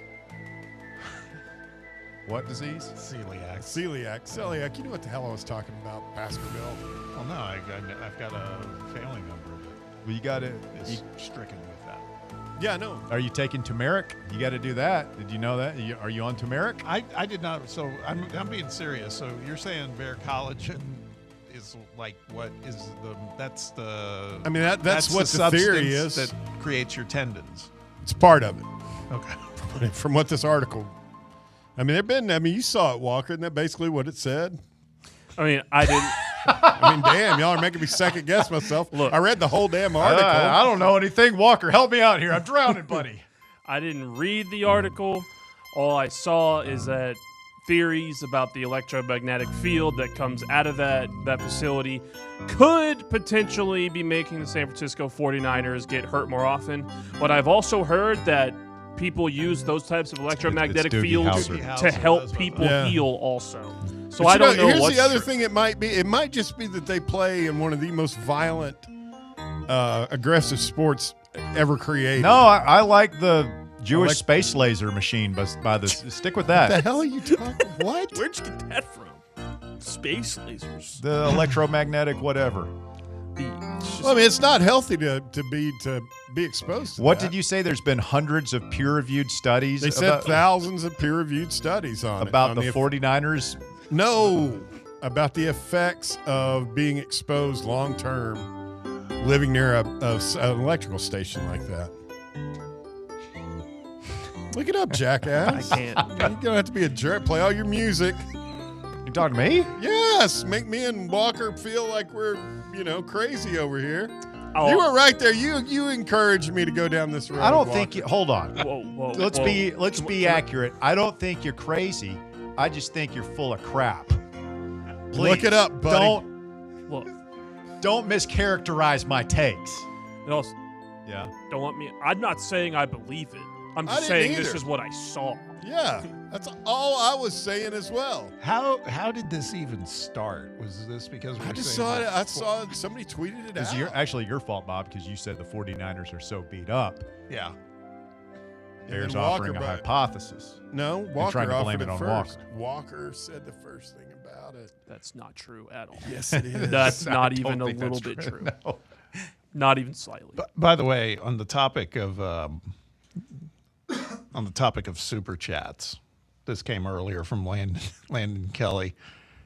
He said, "Okay, so you mean that if I pay for a comment and it's a mean comment about Bear, Bob has to read it?" I think that was show policy anyway. But if You're dumb enough to pay it, bring it on. If you pay for it, anonymous, faceless person on the internet is going to say something mean there, to you. you're the one who's just saying we're going to get paid for this, and now you're actively discouraging people for paying for I it. said if you're dumb enough to do that, then Please. yeah. So My God. super chats are over now. Yeah, so much for that. We made $7. Thanks, Bear. Don't sell us short. We've made $15 today. But Not half as of that much goes to as, YouTube. you would $7.50. Yeah. All right, that is the Top 4 at 4. It's brought to you by Smoky Mountain Brewery in Turkey Creek. Come on out and see us tomorrow as we broadcast live beginning at 1 p.m. with the Playbook. William Pattison and the crew going to be doing their thing from 1 till 3, and then we'll have the drive for you live tomorrow from 3 to 6 at Smoky Mountain Brewery right next to Calhoun's in Turkey Creek. It's going to be a beautiful day. Come on out, have a cold Mountain Light, Cherokee Red, whatever. Wet your whistle. We'll be there getting ready for Tennessee and Texas A&M in another must-win game. For Rick Barnes and the volunteers at Thompson Bowling Assembly Center and Arena. I'm going to get Trey Wallace on the show here in just a minute. Jesus Christ. How about Will Satterwhite, former Vol William Satterwhite, posting a graphic on Twitter moments ago of Lane Kiffin stuffing Josh Heupel into a locker. That's what are we doing here? What are we even doing here? That's pretty funny. I mean, I get it. amuses you? You're Yeah, upset. it does amuse We me. didn't play you. You couldn't get on the field for us. We wish you the best of luck. And this is the thanks we get. You posting silly graphics online. And by the way, it's not over yet. Josh Heupel might be the one putting Lane Kiffin into the locker. It's true. I am more appreciative of that analogy other than I thought we were going to be dealing with the whole Lane Kiffin just put Josh Heupel in the chair in the corner of the hotel room. If you know what I'm getting at. Yeah. The cuck chair. Thank you, Bear. I don't see it on his Twitter feed. Unless Might have- it was something on Instagram. It might have been. I just saw the station account, our station Twitter linked to it. Might be a InstaFace or something like that. So, Tennessee looking for a QB. Who's going to be our quarterback next year? Will it be Sam Leavitt? Will it be Joey Aguilar? Will it be Bo Pribula? Will it be George McIntyre? Could George McIntyre hit the portal if he doesn't get his way? Could it be young Faison Brandon? Pretty hard to believe that it's 4:17 on Monday, January 12th, and we really have no idea who's going to be our quarterback next year. We'll talk more about it with Trey Wallace of Outkick coming up next right here on Fan Run Radio. Stay with us. The Drive. Big Orange Country's home for sports. This is Fan Run Radio. Smoky Mountain Brewery is the place to be for game day. From the moment you walk in, it's wall-to-wall big screens, making Smoky Mountain Brewery the perfect place to watch the Vols or your favorite team in action. With locations in Turkey Creek, Maryville, Pigeon Forge, and Gatlinburg, You're never far away from a great time at Smoky Mountain Brewery. Try one of their world-famous microbrews like Black Bear Ale, Mountain Light, or Cherokee Ale. Juicy burgers, wings that bring the heat, and delicious handmade pizzas made with hand-tossed crust from the freshest ingredients and their own special sauce from a secret recipe, topped off with hand-grated cheese and farm-fresh toppings. And don't forget, those famous microbrews are also available in kegs for your next party or in 6-packs and growlers to go. So grab your crew and head to Smoky Mountain Brewery and tell them Fan Run Radio sent you. Smoky Mountain Brewery. Eat local, eat good. Dick's House of Sport at Westtown Mall is a destination devoted to sport, and it's your destination for exclusive events and experiences. Come visit a store like no other. Check out our 40-foot rock wall, golf performance center, hit tracks batting cage, and outdoor turf field. You can now rent our space for private events and birthday parties. Learn more about our events and exclusive product launches on Facebook and Instagram at Dick's House of Sport KNX. Dick's House of Sport, proud partner of Tennessee Athletics. Bankruptcy, divorce, personal injury. These are just some of the curveballs life can throw at you. Fortunately, East Tennessee has someone to help you work through these problems and recover. The law offices of Jerry R. Givens. If you're in need of legal advice, call today to set up a free, no-obligation consultation. 865-801-9250. As always, the phone call is free, the advice is free, so what do you have to lose? Call 865-801-9250 or go online to jrglawtn.com. That's jrglawtn.com. The law offices of Jerry R. Givens. Legal expertise you can rely on. Blackford Veterinary Surgery Referral specializes in surgeries not regularly performed by your pet's general veterinarian. They're currently accepting referrals from vets all across the country. With their newly renovated state-of-the-art surgery center and highly trained staff, clients can rely on professional and thorough care. If your vet says that your pet needs surgery or rehab, ask for a referral to Blackford Vet and let them get your best friend back on its feet. Located conveniently in West Knoxville. For more information, visit blackfordvetsurgery.com. Whether you're heading to work, taking the kids to school, or planning your next road trip, your car needs to be ready for the ride. Hi, I'm Russell Smith, and I've been a customer at Matlock Tire and Auto Service for about as long as I've been driving. For me, it all comes down to trust.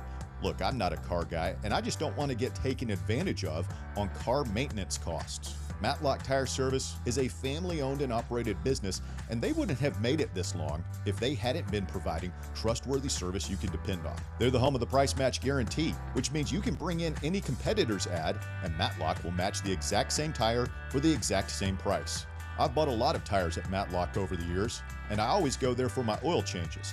You should too. They've got locations in Farragut, Hardin Valley, Lenoir City, Maryville, and Athens. Visit their website, matlocktireservice.com, to find the location nearest you and schedule your appointment. Tell them Fan Run Radio sent you. Honest service, quality work, dependable care, Matlock Tire and Auto Service.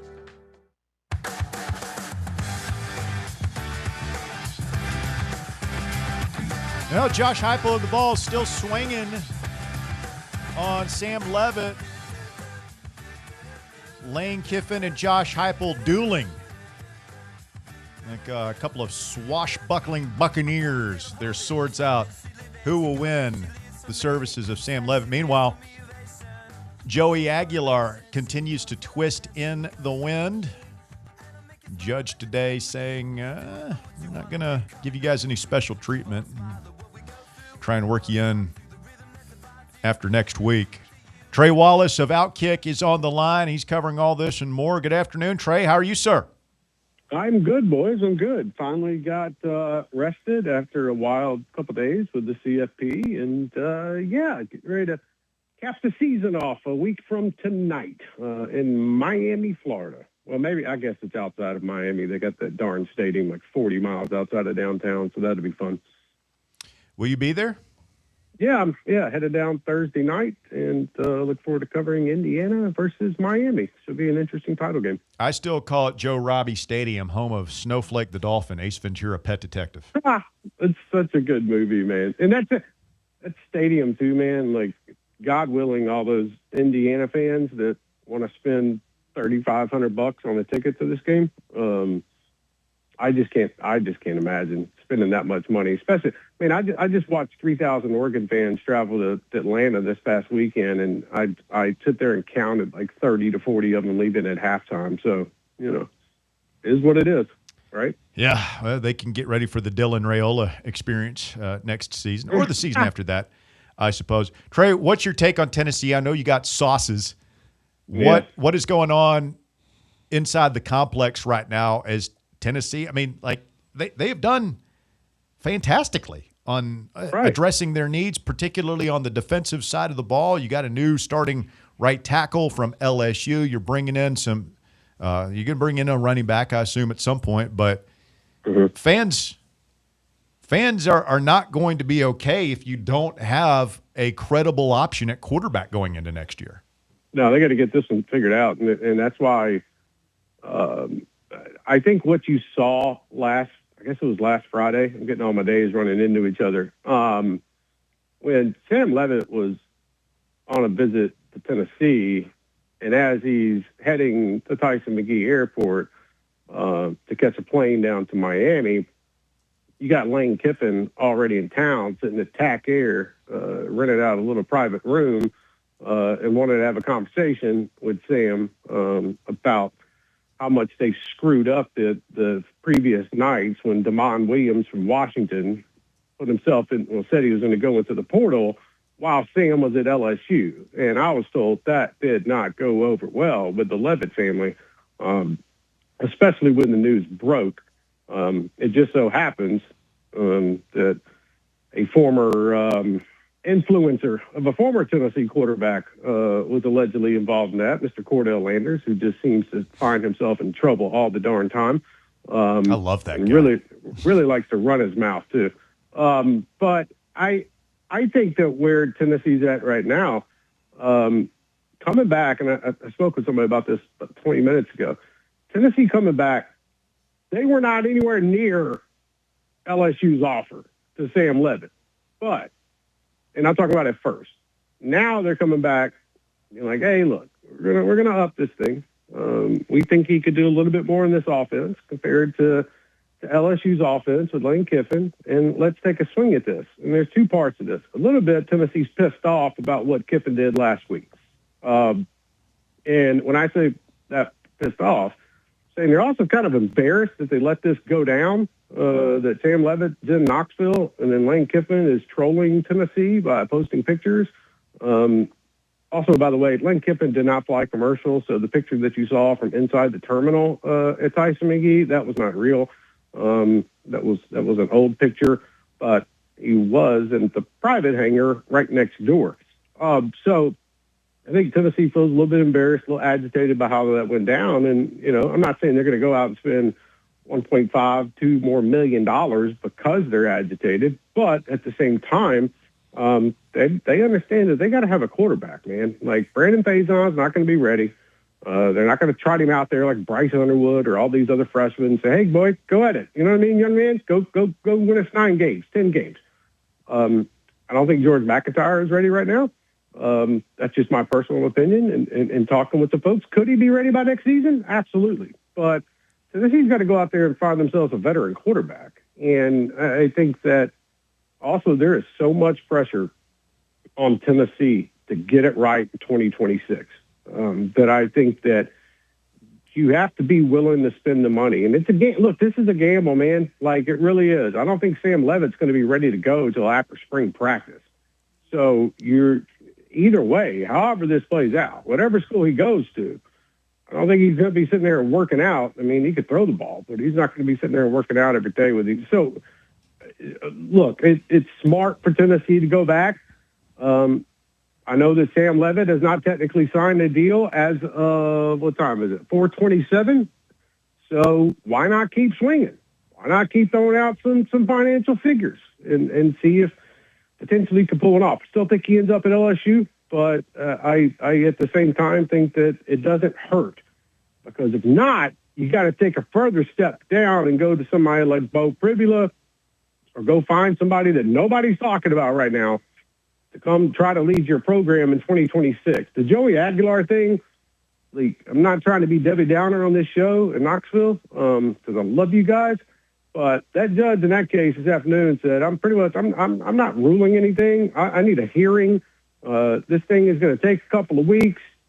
I need to formally get in front of you guys and let's talk this thing through before I do any kind of, judgment per se. So that also ties guys into the NFL deadline, paperwork. I'm not saying the Senior Bowl is on tap, but there are a couple of, little all-star games that potentially Joey could go play at. So I don't think you get into the middle of February and all of a sudden your quarterback is ready to go. He would have to hold off a number of different things just on a chance. So not saying it's not going to happen. I'm just saying the judge wants more time to talk about it, Russ.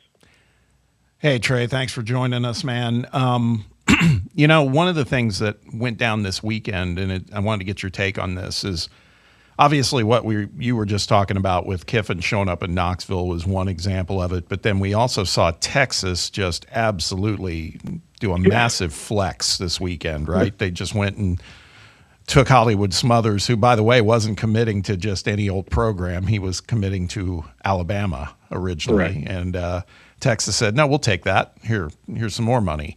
And then they go and they lock down Cam Coleman. And, I mean, it just goes on. And my question to you is, we talk about everything that we've seen with the college football playoffs and what we're seeing Indiana do, and that, the college football world's getting a little flatter, et cetera.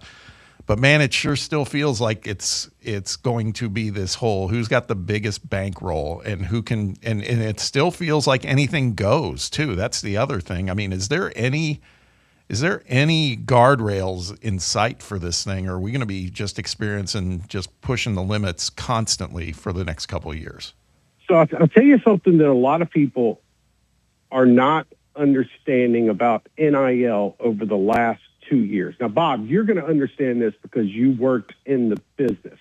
So Learfield, PlayFi, these companies that hold these multimedia rights to schools. So in Tennessee's case, it's like Learfield. It's a company that comes in, they buy all the rights up. They are well, okay. Best way to put this: 2 years ago, an athletic director said to me that what you're about to see is these multimedia rights companies are going to come in, the ones that already have contracts with these schools, and they're going to offer marketing deals to these players that is going to offset what the revenue share cap is. So meaning, let's just say, we'll just use ESPN as an example because I don't know how many people know Learfield besides watching Raycom and all that stuff back in the day. Let's just say if ESPN came in and they had a multimedia rights deal with Tennessee, and they're paying Tennessee for their broadcast rights, paying Tennessee for highlights, everything that you could think of when it comes to social media or when it comes to video. But then they also say, okay, we also want to pay, I don't know, who's it? Deshaun Bishop. Okay. We also want to pay Deshaun $1.5 million for his rights, and we want to be able to broadcast that on all of our platforms. We want to do outside deal that is tied to Tennessee, but at the same time gives them an option to be able to do different types of marketing aspects, whether they be commercials or whatnot. Anything goes. So what you're seeing is these media companies are essentially boosters for these schools. They are essentially coming in, and because you can only spend so much because of the House settlement rev share cap. But these third-party NIL deals are just getting pushed through because the NCAA and the CSC, which is the College Sports Commission, have proven over the last, 7 months that they have no control. They can't control all these third-party deals. And some schools aren't even submitting third-party deals to the CSC. So they're just signing these players. They're giving them an additional $1 million. Like, there's a reason why Brendan Sorsby, the quarterback who signed with Texas Tech, was only offered $3.5 million technically from LSU. And that's what Ross Dellinger put out. Well, the reason for that is because their multimedia rights company was coming on top of it and going to offer another 1.5. So technically he was going to be paid $5 million. So that's what we're seeing right now. In Texas, yes, Texas has a lot of money. Okay, congratulations.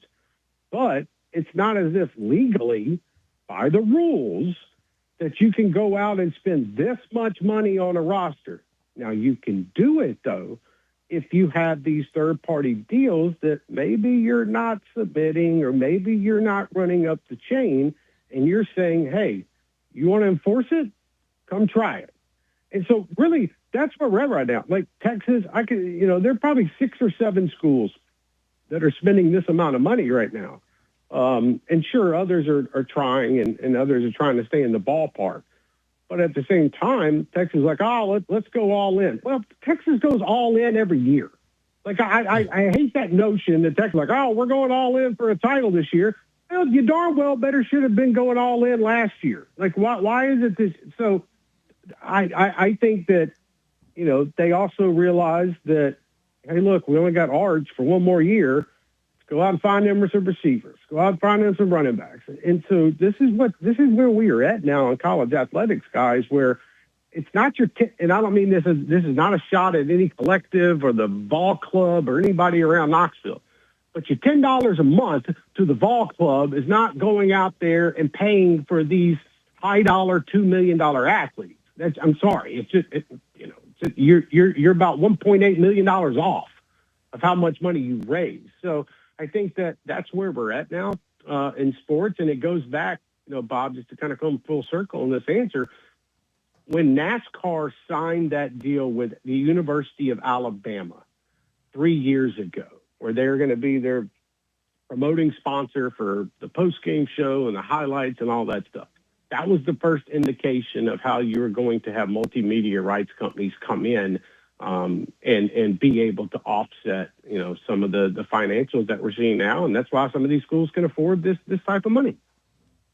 Trey Wallace of Outkick with us this afternoon. So the more things change, the more they stay the same. These schools just funneling money to players under the table. They ain't throwing proposals in front of the CSC.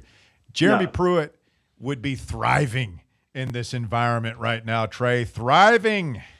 Dude, it wouldn't be Chick-fil-A bags, brother. I mean, it'd be, just money bags. I mean, they were illegally giving out manila envelopes. It would just be straight out in the open cash. Here's your ATM little, the pocket of money. Like, it's fascinating how far we have come now. It was crazy because I was having this conversation with an athletic director in Atlanta on Friday because Pruitt's going to be back. And, man, this would be the perfect time for him to be back. And maybe Niedermeyer settled all of his credit card debt that he racked up while he was an assistant coach at Tennessee. Trey, is Indiana inevitable this year? And is this the burgeoning of a new empire? Is Cignetti the new Saban of college football?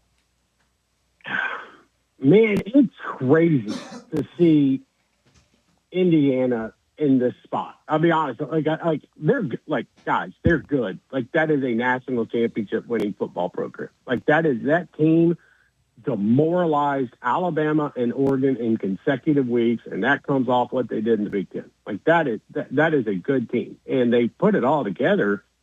I mean, aren't they 5 stars? But they put it all together with just some really good players. They got 9 guys on this roster that are starting that played at James Madison, Kurt Cignetti's final year.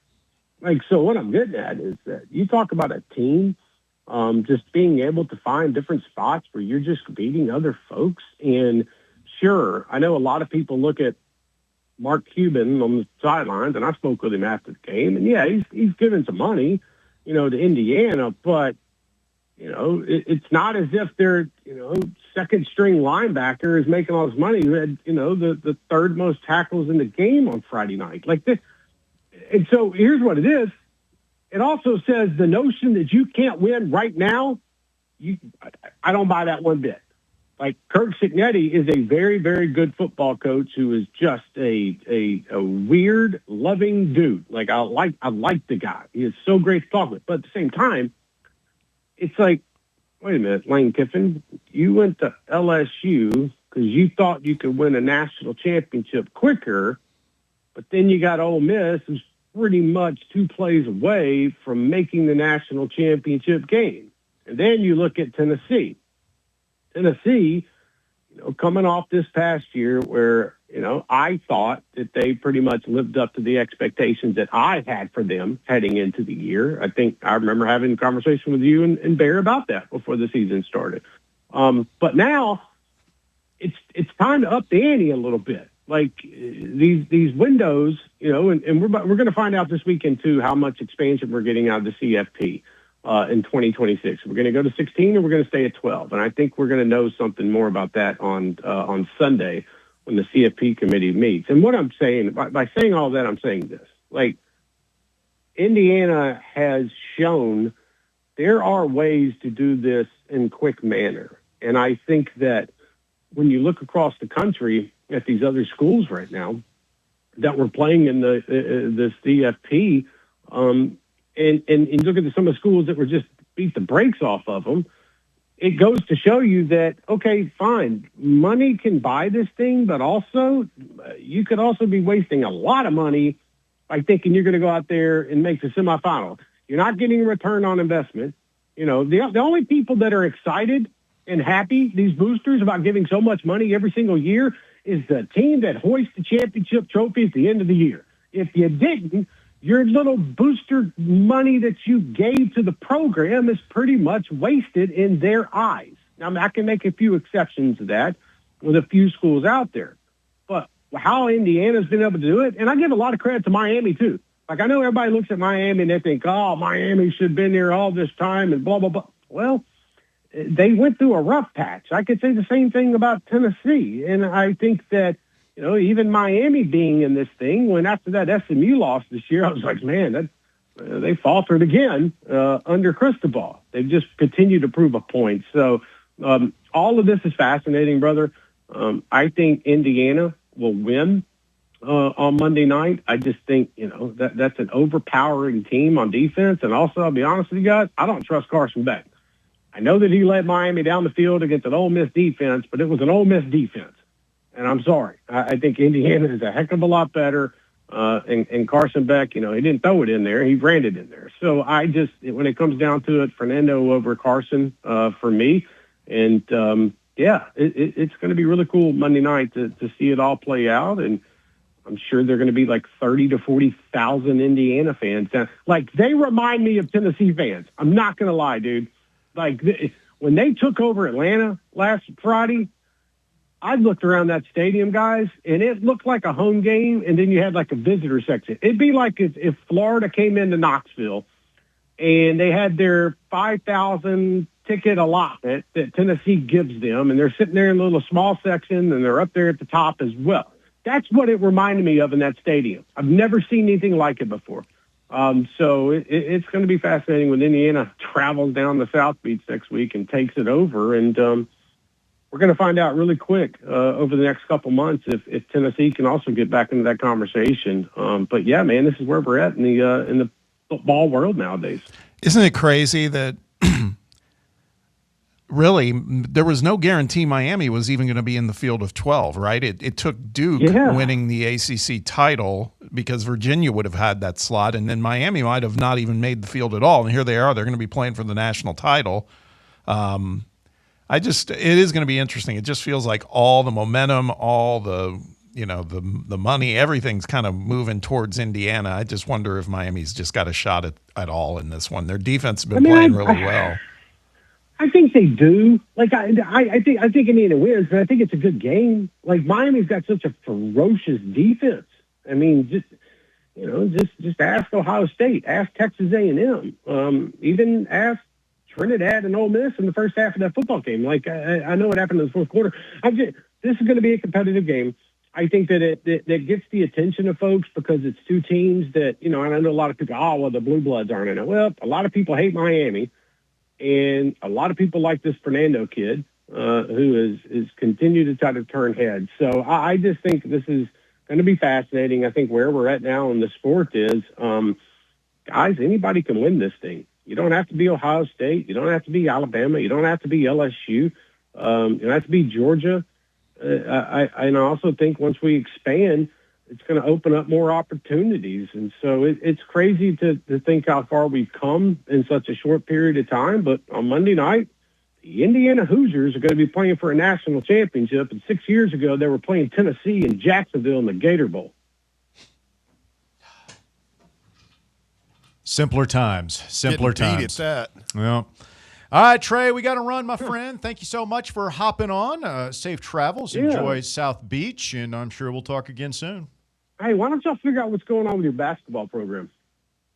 I mean, like our basketball I'm sorry. program, like we have. I mean, What you worry about yours down there at Auburn there, Trey? Bob and Barnes are barbecue buddies. They hang out by the pool and all that stuff. But You know what I'd hate to can't do be? anything. I'd hate to have been one of those players at practice when they got back from Gainesville. Like, I think that team is really good. Like, I think Tennessee is really good. But it just reminds me of years past where they just go on these droughts and for some reason they don't show up. But you can say that about the whole SEC. I mean, Arkansas went to Auburn, got the break speed out of them. And then all of a sudden, you want to talk about changing the sport. You know, Vanderbilt men's and women's basketball, I think, are combined 31-0 right now. 33-0. 33-0. So it's like, hello, we're in a new era. So it's I was just messing around, but I think Tennessee will be fine in the long run. And yeah, we'll see where they're at come March. So, but appreciate you boys having me. Hope you'll have a great rest of the week, and we'll talk soon. All right, see you, Trey. Thank you, Trey. Trey Wallace of Outkick making his presence felt this afternoon on The Drive. We got to take a quick timeout. We'll come right back on Fan Run Radio, 865-966-3435. Back to wrap up hour number 2 of the show right after this. The Drive. Miss any of your favorite Fan Run show? Listen to the podcast on our free Fan Run Radio app or wherever you listen to podcasts. Hey, this is Bo Kregner with the Kregner Group at Realty Executives. You know, in sports, home field advantage matters, and it's the same in real estate. Our team knows every neighborhood, every play that gets you the win, whether you're buying your first home or selling for top dollar. Let's get you in the end zone. Call me today at 865-742-1035 or visit BoKnowsHouses.com. The Kregner Group, walking by faith, serving others. What if I told you you could pay off your home in an average of 7 years without making more money or spending a dime less, simply by changing how your mortgage is structured? Sounds impossible? Let me show you how it works. I'm Chris Burleson with University Lending Group, helping families across the U.S. save thousands in interest and own their home years sooner. Don't believe me? Give me a call at 865-388-7634 or visit smartloantn.com to learn more. NMLS number 332941. White Claw is taking hard seltzer to new heights with White Claw Surge. At 8% alcohol, White Claw Surge is a stronger wave of refreshment that doesn't compromise on taste. Available in 4 bold waves of flavor like ripe blackberry, citrusy blood orange, zesty natural lime, and tart cranberry. Check out your favorite retailer in-store and online for the White Claw Surge Variety 12-pack and 16-ounce single-serve cans. White Claw Surge. Please drink responsibly. We really need to get some branded stuff. Shirts, hats, promo items, something professional. I mean, we could just find a website and order a bunch of it ourselves. You could, but you're taking a big risk. You don't know the quality, the fit, the timeline. It's a roll of the dice. Yeah, I guess, but isn't that how everyone does it now? Not the ones who actually care about how their brand looks. Look, if we're putting our name on it, it needs to be done right. We need SM Athletics. SM Athletics? Yeah, they specialize in working with businesses like ours. Apparel, hats, promo gear, but real, customized stuff. They actually care if it turns out right. Probably a lot better than getting stuck with 100 t-shirts with crooked logos. Exactly. Plus, they'll walk you through everything. Sizing, colors, material, so it matches the image we're trying to build. Makes sense. What's the name again? SM Athletics. Trust me, if you want to look like a real company, not a flea market stand, this is the move. If you're serious about your brand, work with people who are serious about getting it right. SM Athletics. Hey, it's Russell Smith here for ECR Total Landscapes. I had the ECR crew out to my house last year to remove multiple trees on my property, and I couldn't be more satisfied with the work they did. Not only did they cut down several trees that were too close to my house, they also grinded the stumps and cleaned up the work site, leaving my yard looking better than before. Take it from me. If you've got a dangerous, overgrown, or storm-damaged tree that's threatening your home, your car, or your family, don't risk it. Do what I did. Call ECR Total Landscapes for a free estimate. Tell them Fan Run Radio sent you. 865-384-2012. That's 865-384-2012. Your local tree cutting experts. These guys get the job done. Check out their website, ecrtotallandscapes.com. Hi, I'm Jessica Lodgen, one of the hygienists here at Knoxville Smiles. If your children are having sleep or behavioral issues, we have things we can do in modern dentistry that can help not just with their dental health, but also their overall health. Early intervention is the key for younger patients and can avoid costly procedures later in life. If you'd like to learn more, give us a call here at the office and schedule an appointment. 865-539-1776. Or just book online at knoxvillesmiles.com. Smile brighter with Knoxville Smiles.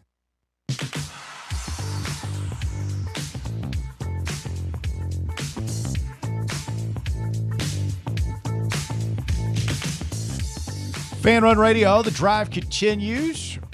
Russell Smith, Bob Baskerville, Bear and Walker through the glass this afternoon.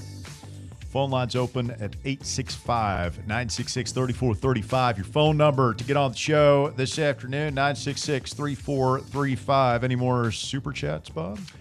No, there is not. Bear, thanks a lot, Bear. Now we don't get it. We don't have any beer money now because you scared off the super chatters. We drank beer. I liked beer. Still like beer. Unbelievable. There has been a lot of folks weighing in about the whole the injuries with San Francisco, et cetera. The San Francisco laser beam facility. Well, Coastal put, and I can't follow this, but I'm going to read it. It says it's EMF versus PEMF. The latter is beneficial to injuries where the former can be damaging to certain cells and especially neurological systems. PEMF is pulsed and can be used in targeted therapeutics. Did you guys see the thing? I don't know if it was true, but the raid in Venezuela to get Maduro, like some of their soldiers, the Venezuelans were on the ground, said that we used some sort of like space age technology that like hit them with a wave, like a sonic wave. And they said they were like bleeding out their noses and stuff and just freaking lasers. They've been messing with freaking lasers. Freaking laser beams. Yeah, I mean, they've been playing around with that allegedly. It's pretty badass. With like low frequency. Yeah, like we just sonic weapons. Yeah, we came in there, we hit the laser beam, and these dudes just like keeled over. We went and grabbed their guy wave rather than light. Supposedly, it'll make you crap your pants. Maybe that too. Make you sick, incapacitate. I mean, honestly, I'd rather crap my pants than start bleeding from the nose. I mean, I deal with poop. Some like Stephen blood King kind of sounding freaks stuff. me out. Have you seen this pile of crap? You not ever read up on DARPA? No. What's DARPA? It's a like shadowy government funded think tank where they dream up new weapons, exotic stuff. You're not familiar with DARPA for real? You never heard of DARPA? I really no. I swear to God. Is DARPA real? Yeah, you can look it up. They don't think anybody know about it. But you do. But you can just look it up. Is it DARPA or DARPA? DARPA. The Defense Advanced Research Projects Agency. I know. Sorry. I know. It's okay. It's a research and development agency of the United States Department of Defense. Is this like the Dharma Initiative from Lost? No. Or maybe Dharma and Greg. You remember that TV show? I never got into that. Yeah, they're responsible for the development. I'm reading straight. The development of emerging technologies for use by the military. That kind of fits the bill here. DARPA. Now, somebody else shared with us from the 815. This was compliments of ABC 7 News in the Bay Area, saying Bay Area doctor shoots down baseless claim that 49ers injuries are caused by EMF from substation. Wow. So, is this like the Bay Area's Dr. Bear, or is this an actual doctor? What doctor did you say it was? Sorry. Well, it was somebody in the Bay Area. Hold on, let me see. Dr. Nick. Hey, everybody. I've got a list of 12 insane but true DARPA projects if you guys want them. Maybe later. Yeah, it's Dr. Talking to Russ. He's trying to let you down gently. Dr. Alok. He would have said it a lot more mean than I would have said it. I don't care. Dr. who? Alok Patel. The only guy I've seen talk about it, you guys know Pro Football Doc on Twitter? You familiar with his work? I think so. He's like, he used to be an NFL doctor, and now he's the guy somebody twists their knee on the field, and he'll just be like, "That's an MCL sprain out for it." He's like the most irresponsible doctor of all time. He said something about it where, like, kind of going on what Bob was saying about the difference between what electromagnetic waves are going out. Yeah, like some practices use these electromagnetic waves to heal people and help heal people. We just don't know which ones they are. Now, Coastal Vault also says that he's ran a health clinic for a decade for added context. And he says, we use PEMF regularly for clients, and it works pretty well. There it is. If you use it enough. What's PEMF? Completely different. It's I don't know. I'm so lost. What the hell are we talking about right now? What just happened to the show? I have no idea. I'll tell you, the strange but true things that they've come up with are a lot more interesting than PEMF or whatever it is you guys are talking about. Well, EMF is electromagnetic fields, right? Yes. So the P, I don't know what it means. That robot Wasn't cyborg that insects, right? that group that did field? that Is that song, I got the power?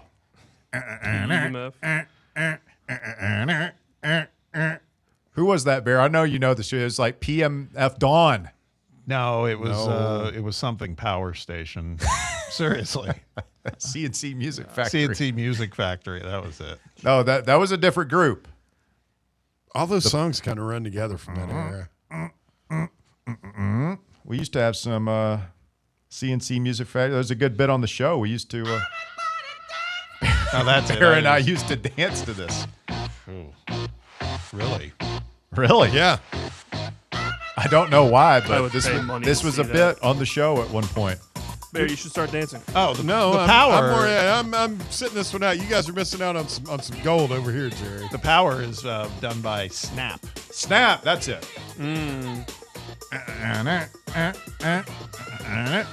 The early 90s were a weird time in dance music. Techno was a thing. I mean, it was just, it was New Jack swing era. Pulsed electromagnetic frequencies. Compliments of Coastal Vol. Yep. Hour number 3 Those of were the the drive. Coming up, we'll get you caught up on the transfer portal, everything going on, going in, going out, and all the other when we continue. More Fan Run Radio coming up. The Drive. The voluntary reaction. Can't get enough Tennessee basketball? Join Fan Run Radio as soon as every UT game is over for Big Orange Country's post-game radio free-for-all. The Voluntary Reaction. We'll be taking your calls on the Vols as soon as every game is over. So tune in and buckle up as we drink from the keg of glory all the way to the Final Four. The Voluntary Reaction. Raw, unfiltered, real. Hey Knoxville, Surfside iced tea and vodka made with real brewed tea is only 100 calories, 2 grams of sugar with no bubbles and no troubles. That's right, zero carbonation, so it's easy to sip and enjoy. Headed to a game day or party at a friend's house? Bring an iced tea or lemonade variety pack from Surfside or try their green tea and new raspberry tea vodka. Find the can with the sunset stripes this season. Surfside iced tea and vodka, sold at bars, restaurants, and stores near you. Surfside iced tea and vodka, sunshine in a can. Must be 21 or older. Enjoy responsibly. Citizens National Bank. Experience the thrill of traveling with C&B's exclusive travel program. Customers age 50 and above with a Plus Perks checking account can participate, ensuring a safe and delightful travel adventure. Take a day trip or an overnight trip. Travel domestic or international. C&B is always on the go. Citizens National Bank. Banking never felt so good. Member FDIC. At Knoxville Insurance Group, they understand the challenges many consumers face when searching for insurance coverage. That's why whether it's for you, your family, or your business, they create a coverage plan specifically for your unique needs. Knoxville Insurance Group is an independent firm, which means they aren't beholden to just one insurance company. They search multiple companies, acting as your negotiator to find you the best possible policy and price. Start a quote in minutes at KnoxvilleInsuranceGroup.com or call them today at 865-694-9788. Rickard Ridge Barbecue. It's more than just dinner, it's a destination. Hey, this is Russell Smith, and whenever somebody asks me for a barbecue recommendation, I always tell them to take the quick drive up I-75 and visit Rickard Ridge Barbecue. Rickard Ridge is about a 20-minute drive up I-75 from downtown Knoxville. Just take exit 134 in Caryville, hang a right, and Rickard Ridge is tucked just inside Cove Lake State Park on your left. You can't miss it. Fall off the bone Memphis-style baby back ribs, slow-smoked chicken thighs, fresh, juicy, hand-cut steaks. Rickard Ridge has it all. And this ain't no Yankee chain store fly-by-night operation either. Owner Mark Rickard has spent years honing his smoking skills in Memphis, and his secret recipe and techniques have been driving East Tennessee wild for years. So make time to check him out. Rickard Ridge Barbecue inside Cove Lake State Park and online at rickardridgebbq.com. You're listening to FM 105.7 and AM 1340, WKGN Knoxville, and W289CU Knoxville, Fan Run Radio. Men all around Knoxville are celebrating the difference Men's Pro has made in their life. I'm Evan Bass, founder of the clinic. If you're struggling with ED, we want you to be able to celebrate as well. As men, we hate going to the doctor, but Men's Pro was designed to take care of men like you better. These things can get worse if untreated, but you're not alone. The medical support team at Men's Pro has your back. Today's the day to feel alive again. ED, performance issues, enhancement. We've effectively helped men jumpstart their performance comprehensively and with proven medication dialed in just for you. With same-day booking, you can meet our passionate team, and under guidance from our medical provider, you could leave with a plan that changes your life. The number one thing we hear guys say is, I forgot how I used to feel. Guys, it's time to feel amazing and crush this new year. Call my team right now and let us treat you to an unforgettable experience. Dial 865-544-8220 or go to menspronknoxville.com. It's time for The Drive's Top 5 at 5. Quitting time on your Monday, 5 o'clock here on Fan Run Radio. I'm Russell Smith. Thanks for tuning in to The Drive this afternoon. We are going to be live tomorrow at Smoky Mountain Brewery in Turkey Creek. We'll tell you more about that after the Top 5 at 5. Here's Walker Smith. At number 1, Tennessee made a splash in the transfer portal this weekend. The Vols landed top portal edge Chaz Coleman, linebacker Amari Campbell, and safety DeJuan Lane from Penn State, as well as Oklahoma State return specialist Gavin Freeman. Tennessee now has the 23rd best transfer class, according to On3, with 10 players coming in and 21 heading out as the dead period starts this week. I mean, I feel like we haven't even really talked about Chaz Coleman and just what a potentially huge get that is for the program, because we've been so focused on what we haven't gotten, which, hey, rightfully so. Like, quarterback is going to define whether or not we're any good next year. Yeah. But, man, the defense is – and it's going to be fascinating to find out how much having all these Penn State starters helps speed up the learning curve and the whole, well, it takes 2 years to adapt to this system thing. Yeah, and that's Amari Campbell came out and said, I think it was today or yesterday, that like he basically called himself a player's coach. And he's like, I'm going to teach all these guys I'm playing with everything. And that's exactly why the adjuster was so important to get. Now, I was reading up on the whole adjuster thing, and I read something or saw some video. I've seen so much of this stuff now that might actually be one of the safeties. Oh, really? Yeah, I don't. Could be DeJuan. It could be Lane. Yeah, I mean, it could be this Metcalf kid that we're recruiting out of Michigan. Like, he seems like he would be another huge addition.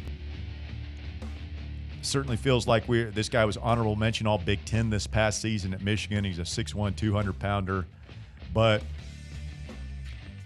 can that speed up the learning process of what sounds to be a very complex defensive system. Yeah, that's what I was saying earlier. I think that's a plus, man, and it leads me to believe that's being done by design. I don't think Knowles is just trying to get a bunch of his guys that he liked coming in. And the fact that all these guys are coming to play for Knowles shows that, okay, he's not some aloof a-hole who the kids don't want to play for.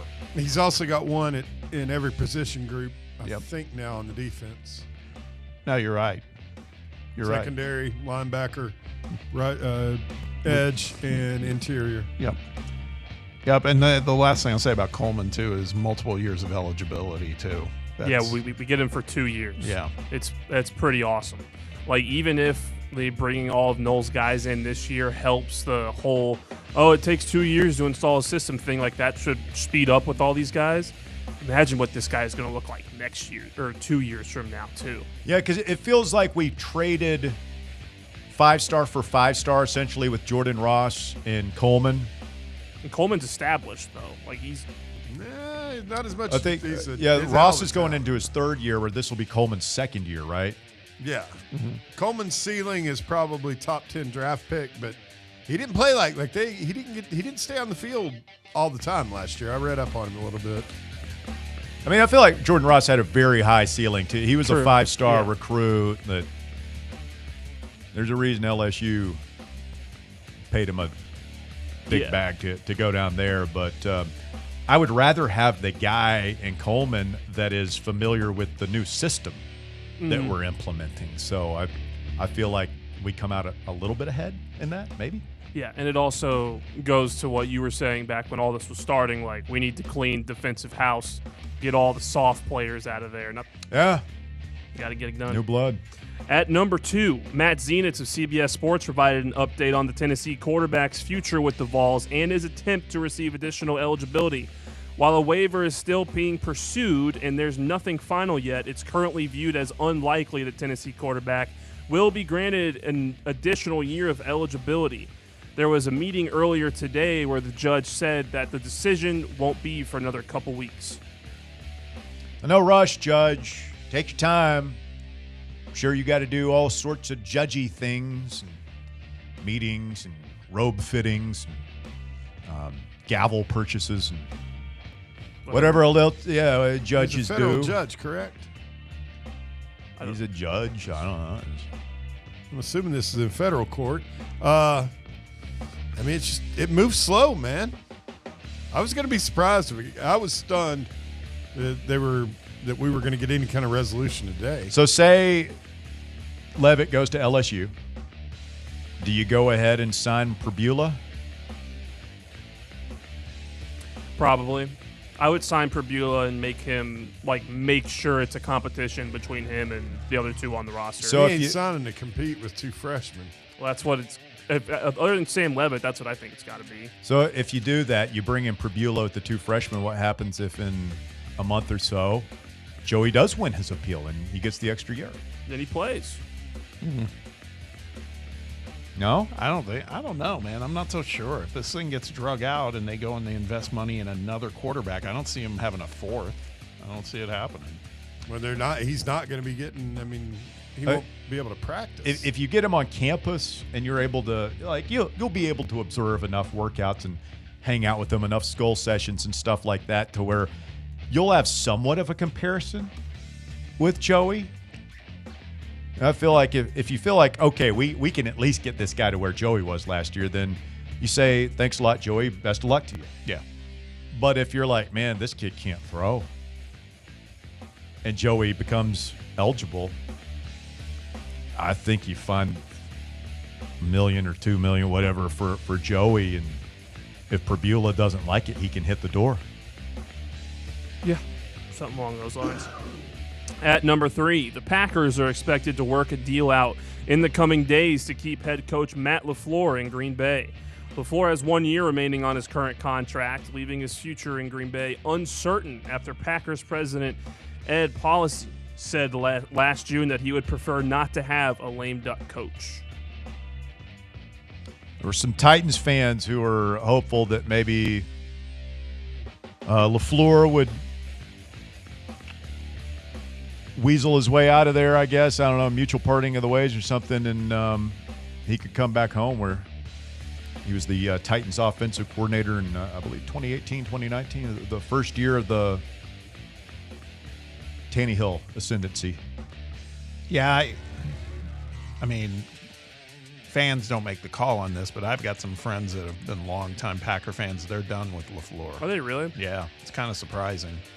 He's got a little bit of the bad Kyle Shanahan in him, where he can't coach with a lead. Yeah. But unless he has a lead, he's a really good coach. Oh, to the point of what we're talking about, he'll get another job if he's out. He would somehow. immediately become the best. It's wild to me how all the Stefanski, Harbaugh, LaFleur, if he gets canned, all these guys just want to, hey, I'm going to take a couple of weeks, let alone a season. Yeah. I want to take some time, clear my head. It's just like they say Harbaugh has spent all weekend watching film of all the, particularly Cam Ward and Jackson Dart, trying to decide which job he would want there. Right.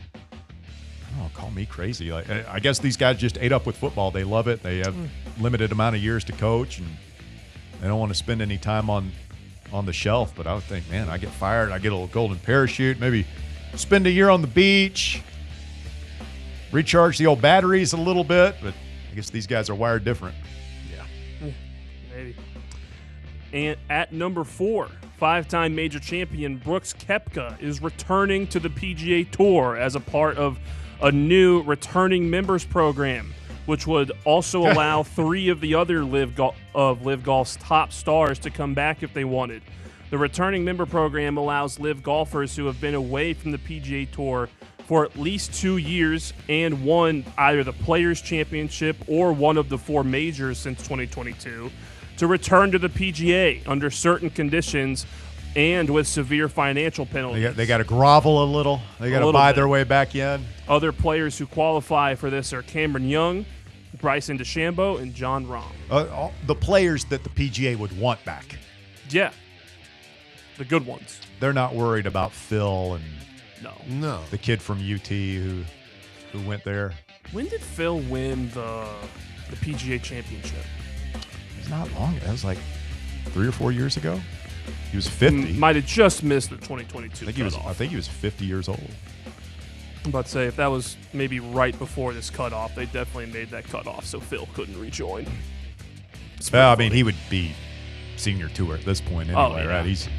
He's done. But, yeah, they would want John Rahm back, Cam Smith. Mm-hmm. Yeah. All 3 of those guys they'd want back and let them. You just let them back. Yeah, they've got to come crawling. They got to buy their way back in. This feels like trying to get back into the mafia or something. You make them go on the Corn Ferry Tour for a year. Yeah. Okay, you got to carry everybody's bags when you get to the course. You got to carry your own bag for 2 years. You got one of those carts. I'd love to see Koepka back, though. I mean, there's something that's for me. Sure. DeChambeau as well. Yeah, I'd say Bryson's a priority before Cam Smith to get back, but Cam Young. No, Cam Smith is who I was talking about. But is it Cameron Smith? Yeah. Oh. Yeah. Cam Young's on. I don't think he left. No, he's on. Cam Young is still here. There are so many Camerons on the PGA Tour. But yeah, I mean, there's something kind of unlikable with, as far as I'm concerned, with Koepka. But when he's dialed in, he's a blast to watch. Oh, yeah. And you just tell he misses the competition, man. Mm-hmm. Yeah, he had a post about that today, about the PGA Tour and whatnot. I hope all these guys come back because the Live Tour is annoying, and I'd rather the PGA Tour have the best players. Makes watching golf more fun. And at number 5, authorities in St. Louis, Missouri are on the hunt for an unknown number of vervet monkeys spotted wandering loose in the northern part of the city. The St. Louis Department of Health said the first reports of monkeys on the loose came on Thursday. An original report suggested there were 4 animals, but they cannot confirm an actual number at this time, only that there is more than one. The origin of these loose animals remains a mystery, and officials said monkeys and other primates are not legal as pets in St. Louis.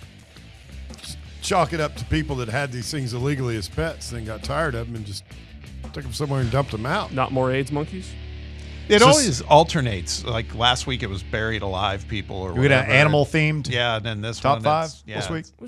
Like this is the third monkey story in like a month and a well, half. That's There's what a lot of monkeys going around. Society is fracturing, it seems, right now. I mean, you've got civil unrest, people protesting in the streets, left versus right, men versus women, racial unrest, everything, and monkeys.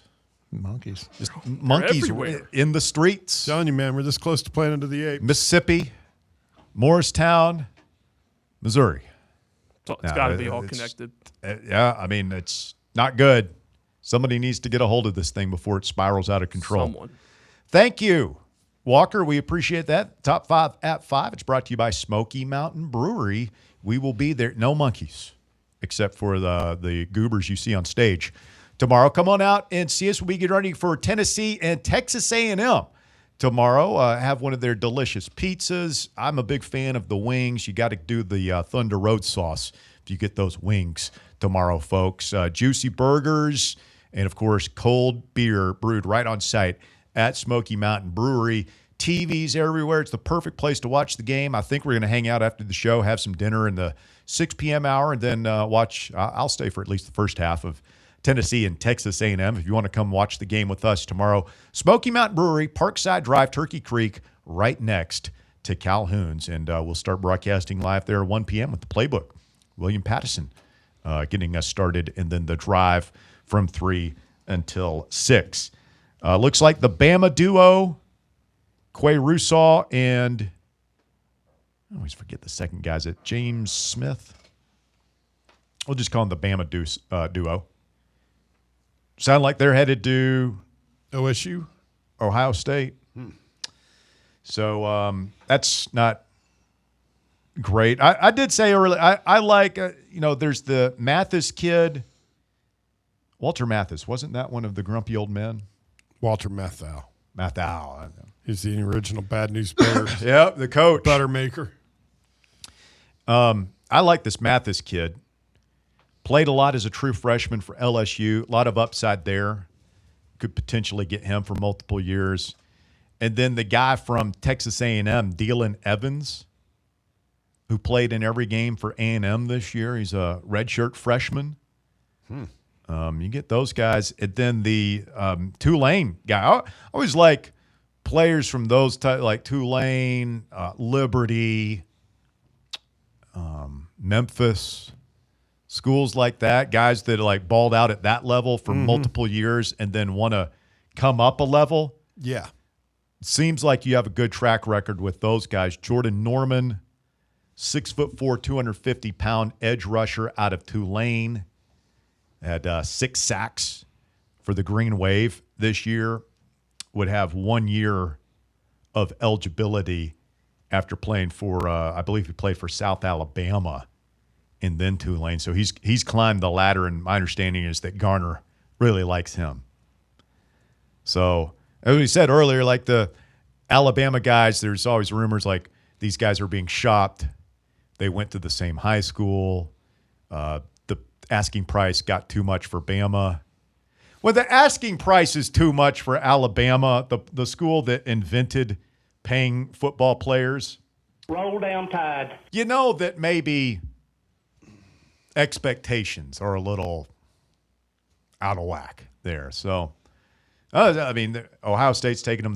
They must be good, but there's some other good defensive linemen we're in on, and I think we're getting there. Like Norman is the guy I want because you get him and Chaz Coleman and Christian Gass underneath them. It's like, okay, now you've got some depth at that edge rusher position. We've got some defensive line.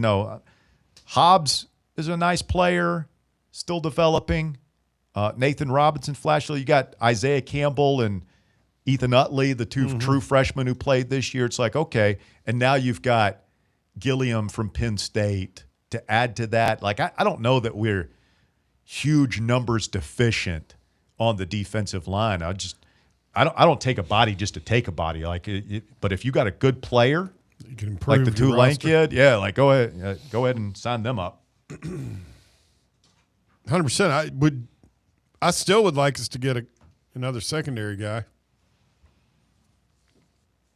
I think they're going to get at least one more secondary guy. If not two. Well, we're at 10 right now, and that's if you include the long snapper dude. Okay, that's 10 in. What did we say? 12. We said we said it at 12 and a half, and I think we were saying, were we going under or over that? I believe. Look, if we see Tennessee go like to 14 or 15 out of the portal, that's like double what they've averaged. I mean, that's again, what I want to see is something that resembles that there's some urgency to the situation, and I think we're seeing it. The quarterback one's going to be real telling, of course. Yeah, I mean, as long as he can land the plane on that one somehow, he's pretty much addressed all the fan complaints coming out of that Vanderbilt game. I mean, it's the Vanderbilt and the Illinois game for that matter. He's not really – I mean, he didn't really have a choice, but I'm not used to seeing a Tennessee coach just hunker down and try and, do the ostrich routine. Like he fired his defensive coordinator, let him bring in his own guys. Fired his strength coach. Yep. They've gone big in the portal for everybody, it seems like. All right, fellas, I got to run. I have a function to attend here this evening. I understand we've got some callers online, and Bob has his Baskerville basketball breakdown. Yeah, that's coming up. I cannot wait to listen to this on Next. my way. I understand this is going to be a stellar segment. Does Bob ever do anything less than stellar? Y'all are kind, but yeah, we got some stuff to talk about for sure. All right. Well, I will see you all tomorrow Yes, at sir. Smoky Mountain Brewery. Bring the ship home to port here. Let's land this Yes, plane, sir. fellas. All right. See you guys tomorrow. Have a great evening. We got more Fan Run Radio coming up next. The Drive. You're locked onto Fan Run Radio, 105.7 FM, 1340 AM, and online at fanrunradio.com.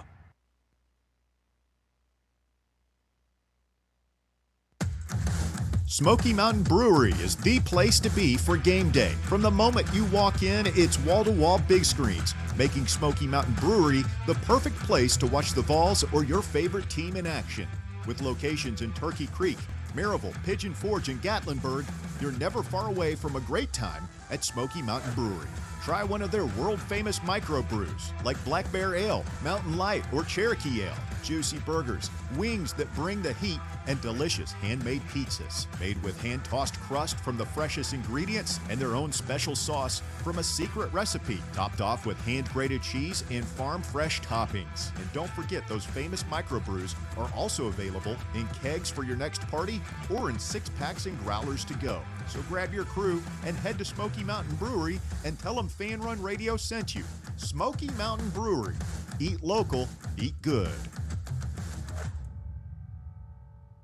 Have you ever found yourself wishing your clothes looked brand new again? Whether it's your favorite suit, that little black dress, or your comfy winter coat, Crown Cleaners can make it happen. From stubborn stains to delicate fabrics, the expert team at Crown Cleaners uses the latest cleaning technology to ensure your clothes come back looking and feeling fresh. Visit one of their 2 area locations, Kingston Pike on Bearden Hill or South North Shore Drive near Dunkin' Donuts. Online at crowncleaners.com. Crown Cleaners, a tradition of excellence. Vol fans, reimagine your home at Broadway Carpets and Flooring for any remodeling or building needs. With a variety of carpets, rugs, hardwood, vinyl, and stone, Broadway has all the flooring and installation options you're looking for, including pet-resistant products like Pet Perfect Carpet from Shaw Floors. Visit their showroom in downtown Knoxville or the location in West Knoxville located on Kingston Pike near Pellissippi Parkway today. Are you a federal employee facing workplace challenges like suspension or removal? Are you concerned about your security clearance with any federal agency? You know the Griffin Law Firm is your trusted ally in military legal matters. But did you know they also specialize in civilian federal employment law? If you're a federal employee facing workplace challenges like suspension or removal, if you're concerned about your security clearance with any federal agency, the DOE, FBI, FCC, or DOD, you might not know it, but you do have legal recourse. The Griffin Law Firm specializes in federal employment law, military law, and security defense law. VFL Marshall Griffin and his experienced team are ready to make your problem their problem, no matter which federal agency you work for. Don't face federal employment issues alone. Remember, remain silent, request counsel, call Griffin Law. 888-707-4282, online at griffinlawdefense.com. Welcome to Axle Logistics, where excellence isn't just a goal, it's an energy. As a leading third-party logistics company, Axle is powered by an award-winning culture built on a work hard, play hard mentality.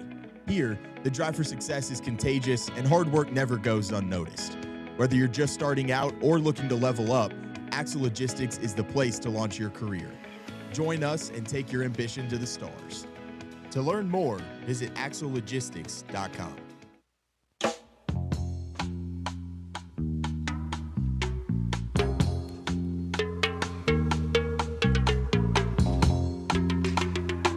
Welcome back. Now that Russ is gone, we can really get to some. We can relax a little bit. Material. No kidding. Yeah. Oh, God. To the good stuff. The good stuff. Yeah. I mean, College basketball. Feed me, Maurice. Well, here's the thing. You know, we've talked, and rightfully so, we've spent most of this show talking football because there's a lot going on with the portal, et cetera. Haven't really talked too much about the college football playoffs. We might get a few minutes in on that before the show ends, but we're probably, some of it was we were sidestepping some of the obvious. Tennessee's basketball team looked like caca over the weekend.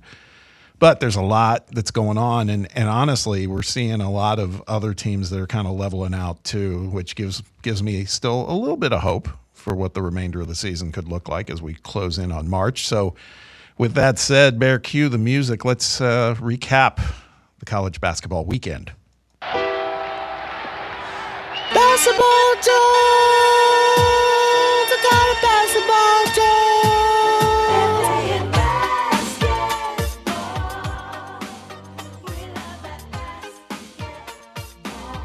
It's time for Bob's Basketball Breakdown with Bobby Hoops, Bobby Buckets, Round Ball Bob, Old Bobby Blacktop, Basket Bob, Round Ball Robert. Talk to me, Bobo. Thank you, Cody. Always love hearing that. So good. Yeah, it is, right? So the count of remaining undefeated teams in college basketball, there were 6 going into the weekend. It's down to 5. Yes, sir. But the team that absorbed its first loss was not one that we saw coming, I don't think. Former number 2, Michigan, the team we've been talking about so much, they're leaking a little oil. They take it on the chin, at home no less, to Wisconsin, 91-88. Tell you what's interesting here is that this is not a typical good Wisconsin team that won that game. I know they're 11-5, but in 3 games against ranked teams this season prior to the Michigan game, they've lost by an average of 25-plus points per game. So Michigan is proving that they're human after all with this loss, along with a narrow escape at Penn State in their previous game before this loss. Yeah. For sure. You'd think, I mean, I don't imagine Dusty May deep down is too upset that they stumbled, tripped, and stubbed their toe a little bit. Exactly. And I mean, at the end of the day, they dropped 2 spots in the newest AP poll. They fall to number 4.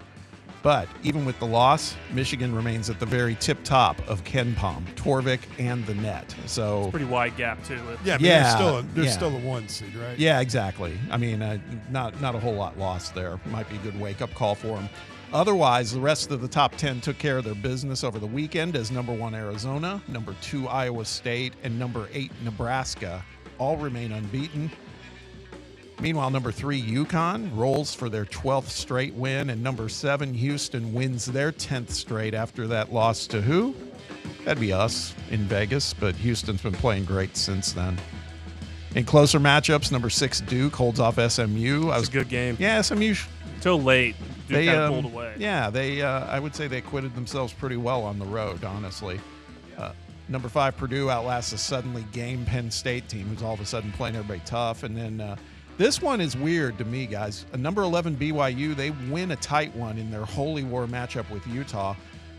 Somehow it moved them out of the top 10. They are on a 12-game winning streak, and they dropped in the rankings from number 9 to number 11. No respect for the Mormons. They got surpassed by, Nebraska leapfrogged them, and then Vanderbilt moved into the top 10. More on that in a minute. Do you think, speaking of Mormons, do you think Mark Pope wishes he just stayed at BYU? I don't know. They got a lot of money. They do.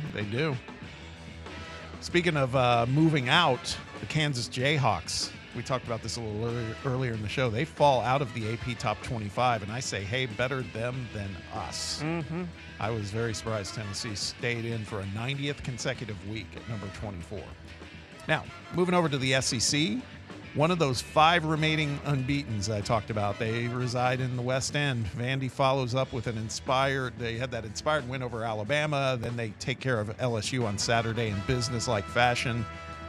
The win pushes the Commodores to 16-0. They are up to number 10, like I said, in the AP poll, which ties the best start in school history for Vandy. And I got to say, boys, things pains me to say it, but they're going well in Nashville. The Lady Commodores also ranked 7th nationally and stand at 17-0, so 33-0 for Vanderbilt hoops at the moment. I'm interested to see how they're going to look once they get I wonder what their first big SEC road hostile, like what we've played, going to Fayetteville, going to Gainesville. They'll look at their schedule. They're going to Texas this week. Home at Florida, at Arkansas. Yeah, Texas is not Arkansas or Florida, but it's like you never know. You got to be on point. All these road games, like we said, in the SEC are tough. Elsewhere in the conference, Vandy is joined by only one other school in conference play already with a 3-0 record. That team, is it Alabama? No.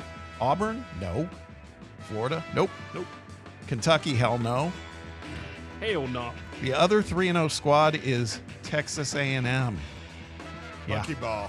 Buckyball is 13-3 overall. That's who rolls into Knoxville tomorrow night. This, again, underscores big game for the Vols.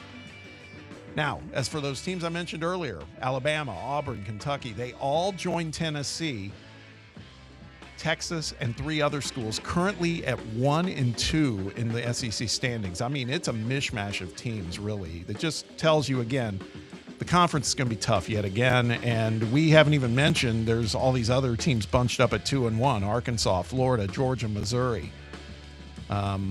This is going to be a tough road, man, all the way through, and like we talked about in VR, winning on the road is going to be at a premium. I don't know how Tennessee's going to do there, but they damn well better take care of their business at home. And with all that, what do we make of Alabama? They've lost 2 in a row now, and while the loss to Vandy on the road, that's understandable. The loss at home on Saturday to Texas, the same Texas that we beat the crap out of, that's not understandable to me. The Tide didn't shoot that poorly, but they got worked on the boards, and I think that's the vulnerability that should be in every team that plays Alabama, their game plan. Oh, yeah. You just got to bully Crash the board. That's what I keep hoping for when we go down there. We're a very bad matchup for them, even as crazy as that sounds, the way we played this year. No. Big bounce back for Auburn as they steamrolled number 17 Arkansas, 95-73 on the Plains. Auburn shot 57% from the field. They jumped out early, never looked back. Say it's a pretty necessary win for Coach Stephen Effin Pearl and his crew. They snap a 2-game losing streak, and now they bear down on some more winnable games until they have to travel to Florida in about 10, 12 days. And Kentucky finally got right with a decisive 92-68 win over Mississippi State in Rupp Arena. The Cats get in the win column in SEC play. They shot 55% from the field, and they kept the turnovers at a minimum. So they felt, again, like good Kentucky. So it's going to be very interesting to see which version of the Cats show up in Knoxville on Saturday. Does that game worry you guys at all? It's always going to worry me, just because it's Kentucky. Yeah, just because it's them. It's gonna be on a weekend. It's gonna be loud. We've lost the past 2 times they've been here, but we're better than them. Now the week ahead should be very interesting. There's no games tonight. Some big games starting tomorrow night, though. A&M, of course, in their go-go pace coming to Knoxville, like we mentioned. Number 16, Virginia, travels to number 20, Louisville, in a ranked versus ranked matchup. And the Cards, they better get it going, man. They are 3-3 in their last 6. After starting the season 7-0, they've only gone 5-4. But it feels like without Mikel Brown, they're pretty vulnerable all of a sudden. Well, they have completely kind of, it's their best player. Yeah. But Yeah. We manhandled them. Oh, We yeah. kind of started it, didn't we? We did. Number 3, UConn goes on the road to play number 25 Seton Hall, another ranked versus ranked matchup in the Big East. So that one's interesting. And then on Wednesday, what's that? Patino and Hurley. No, not Patino. Seton Hall. Seton Hall. Not St. I John's. said St. John's. Sorry. On Wednesday, Iowa goes to Mackey Arena to face number 5 Purdue. That should be an interesting one. And then in the SEC, Ole Miss travels to number 21 Georgia and number 10 Vandy. Like we said earlier, they go on the road to Austin to face Texas. And boys, lastly, the random but best game of the weekend. What was it? All right. First of all, there were 9 teams over the weekend who came back from deficits in their games of 16 points or more to win. But the largest comeback of the weekend, that happened in Des Moines, Iowa, where Belmont found themselves down 25 to Drake at just a little bit after halftime. That's awesome. At that point, Drake had a 99.1% likelihood at halftime or just past halftime to win their game. But the Bruins reeled off a 24-3 run over a 6-minute span. They cut the lead down to 1 with just 8 minutes to go, and they took the lead for the first time and for good with a minute and a half left and held on to win 78-76. It just heartbreaking if you're a Drake fan, but just a hell of a comeback, man. It was wild. But there were a bunch of those types of games this weekend. So another weekend in the books. And now we get ready for, again, big week for Tennessee, boys. Got Texas A&M tomorrow night, got Kentucky on Saturday, and then we take a break because that following Saturday, whatever that date is, Tennessee goes to Tuscaloosa. Yep. That game's going to be uber important. We have that. When did we off start before. doing this deal where they're getting a mid-season week where they only have they're not taking a whole week off. Basically, they're not playing their midweek game. Yeah. Well, you know where I think it happened. It started after not last year, but the season before. We were still doing the SEC Big 12. And the numbers didn't match? Well, no, that was happening during conference play. And so ever since that's happened, it moved to the SEC ACC Classic, and that happens in non-conference before we ever get into the throes of conference play. And so now they've just kind of left like a bye week. I actually think it's probably a good thing that they're able to do it. Yeah, I mean the kids can, get a chance to rest and recuperate. Yeah. So I was just curious because that was never a thing. Yeah. The whole, up until fairly recently. Yeah. Well, let's jump over to the phone lines. We've had a couple people waiting patiently. First in the queue is our guy Roberto. Roberto, what is up? Well, that was actually a really good Bob basketball breakdown, Bob Baskerville. Gosh, that's enunciation. A lot of alliteration there, but thank you.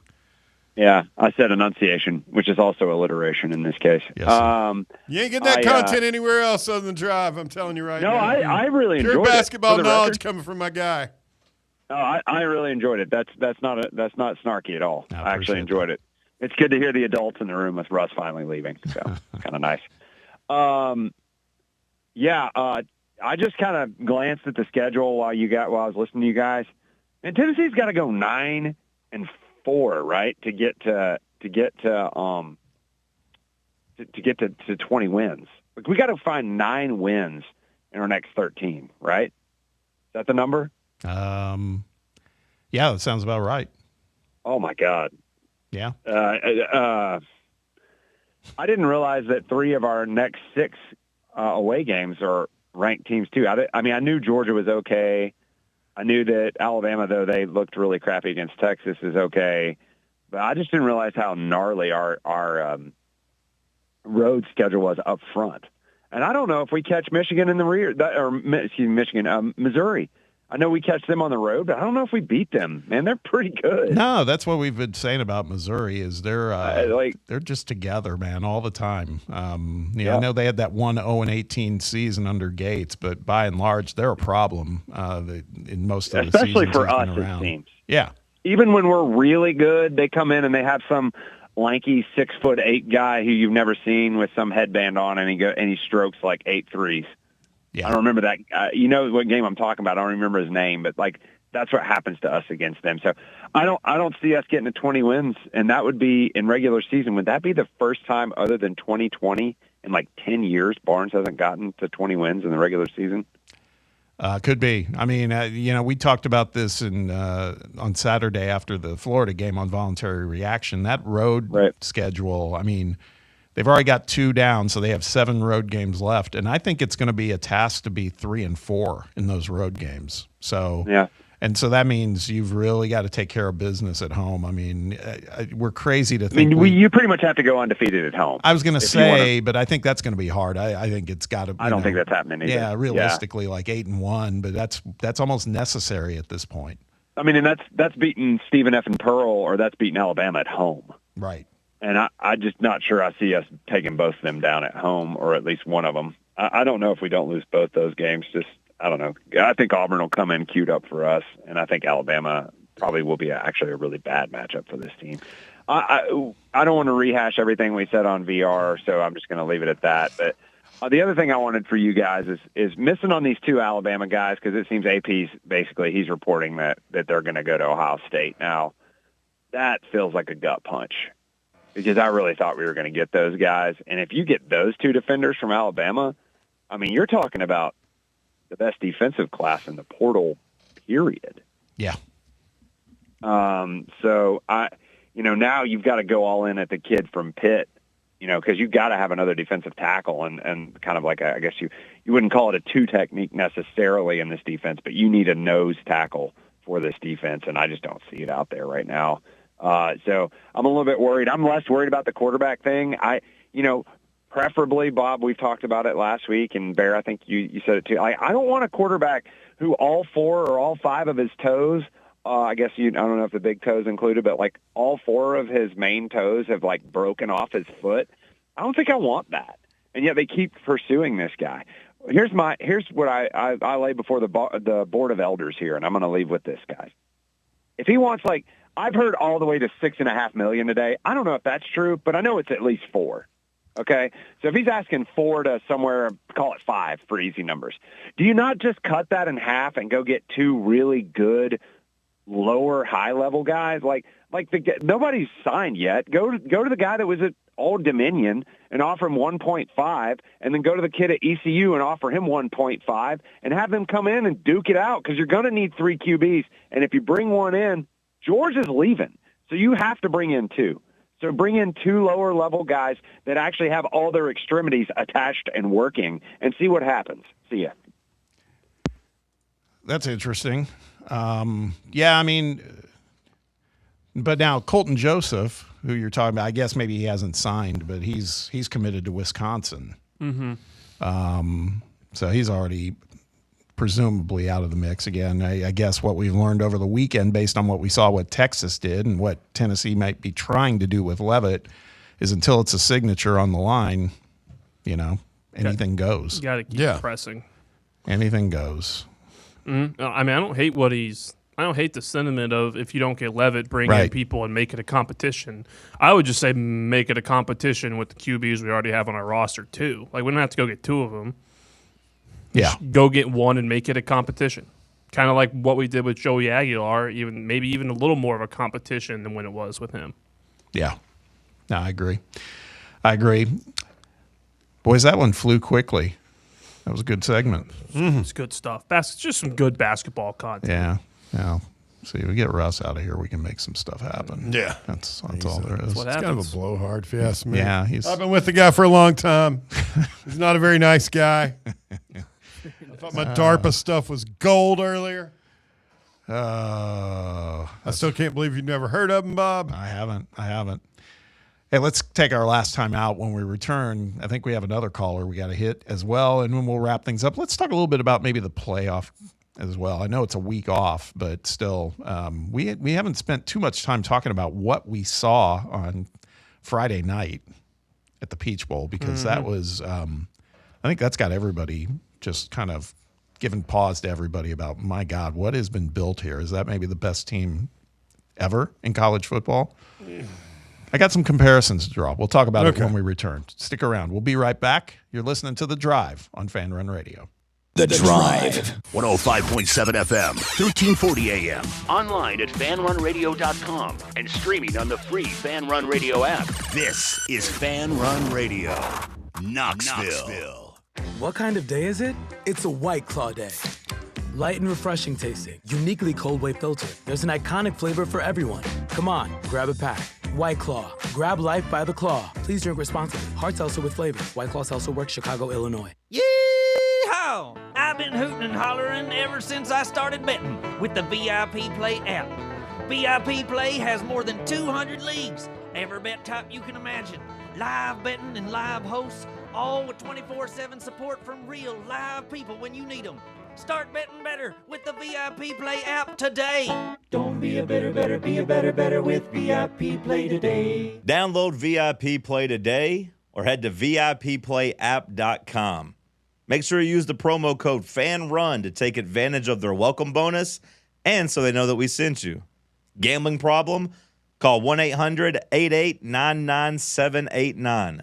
Must be 21 or older and located in Tennessee to bet. Where are the best ribs in the Volunteer State? Rickard Ridge. Who has the best barbecue catering packages in East Tennessee? Rickard Ridge. And where is the most beautiful setting to enjoy a meal with family and friends? Rickard Ridge. Rickard Ridge Barbecue. Just a quick ride up I-75, take exit 134, hang a right, and Rickard Ridge is on your left, just inside Cove Lake State Park.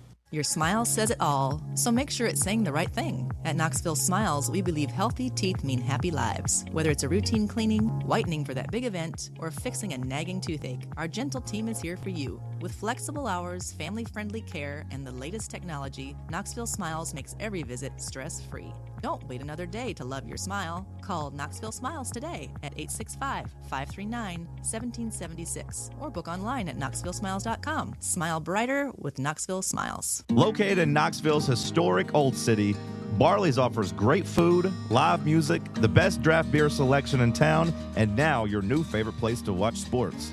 Their indoor projector is perfect for any weather, and they've revamped their upstairs area with more TVs to take in all of the action.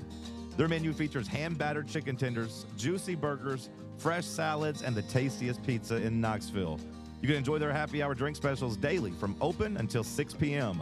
Barley's Tap Room and Pizzeria. Bankruptcy, divorce, personal injury. These are just some of the curveballs life can throw at you.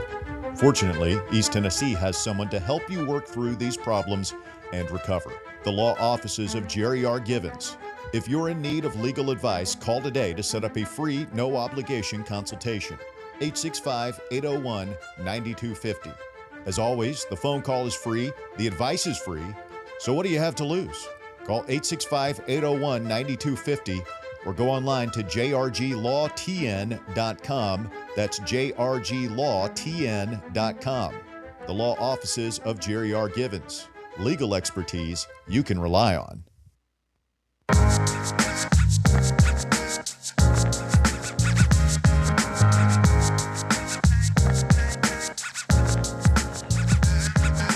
Final segment here on a Monday.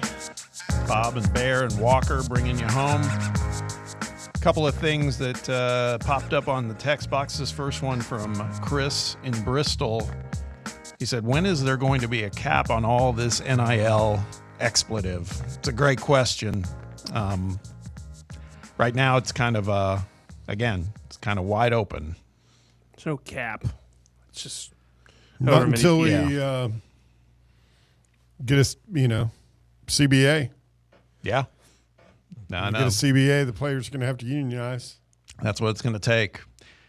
And then this from the 270, do you not think we could get roughly 200 yards per game, 12 TDs, and 9 interceptions out of GMAC or Faison? I think you could out of Faison. I'd rather watch our future struggle and learn than watch Bo Pupula, as he called him, struggle. I don't know. I think under no circumstances do you want to, unless just out of absolute emergency necessity, start Faison Brandon next year. No doubt. Against most of those SEC schools. Yep. And if George McIntyre hadn't put on any weight since last year, I don't see how you can throw him out there either. Yeah.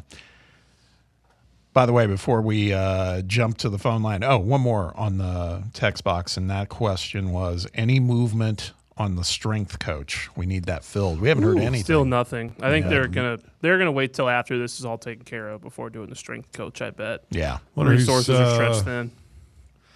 Nah, I mean, if you're telling me resources are stretched thin right now, then I'm gonna panic.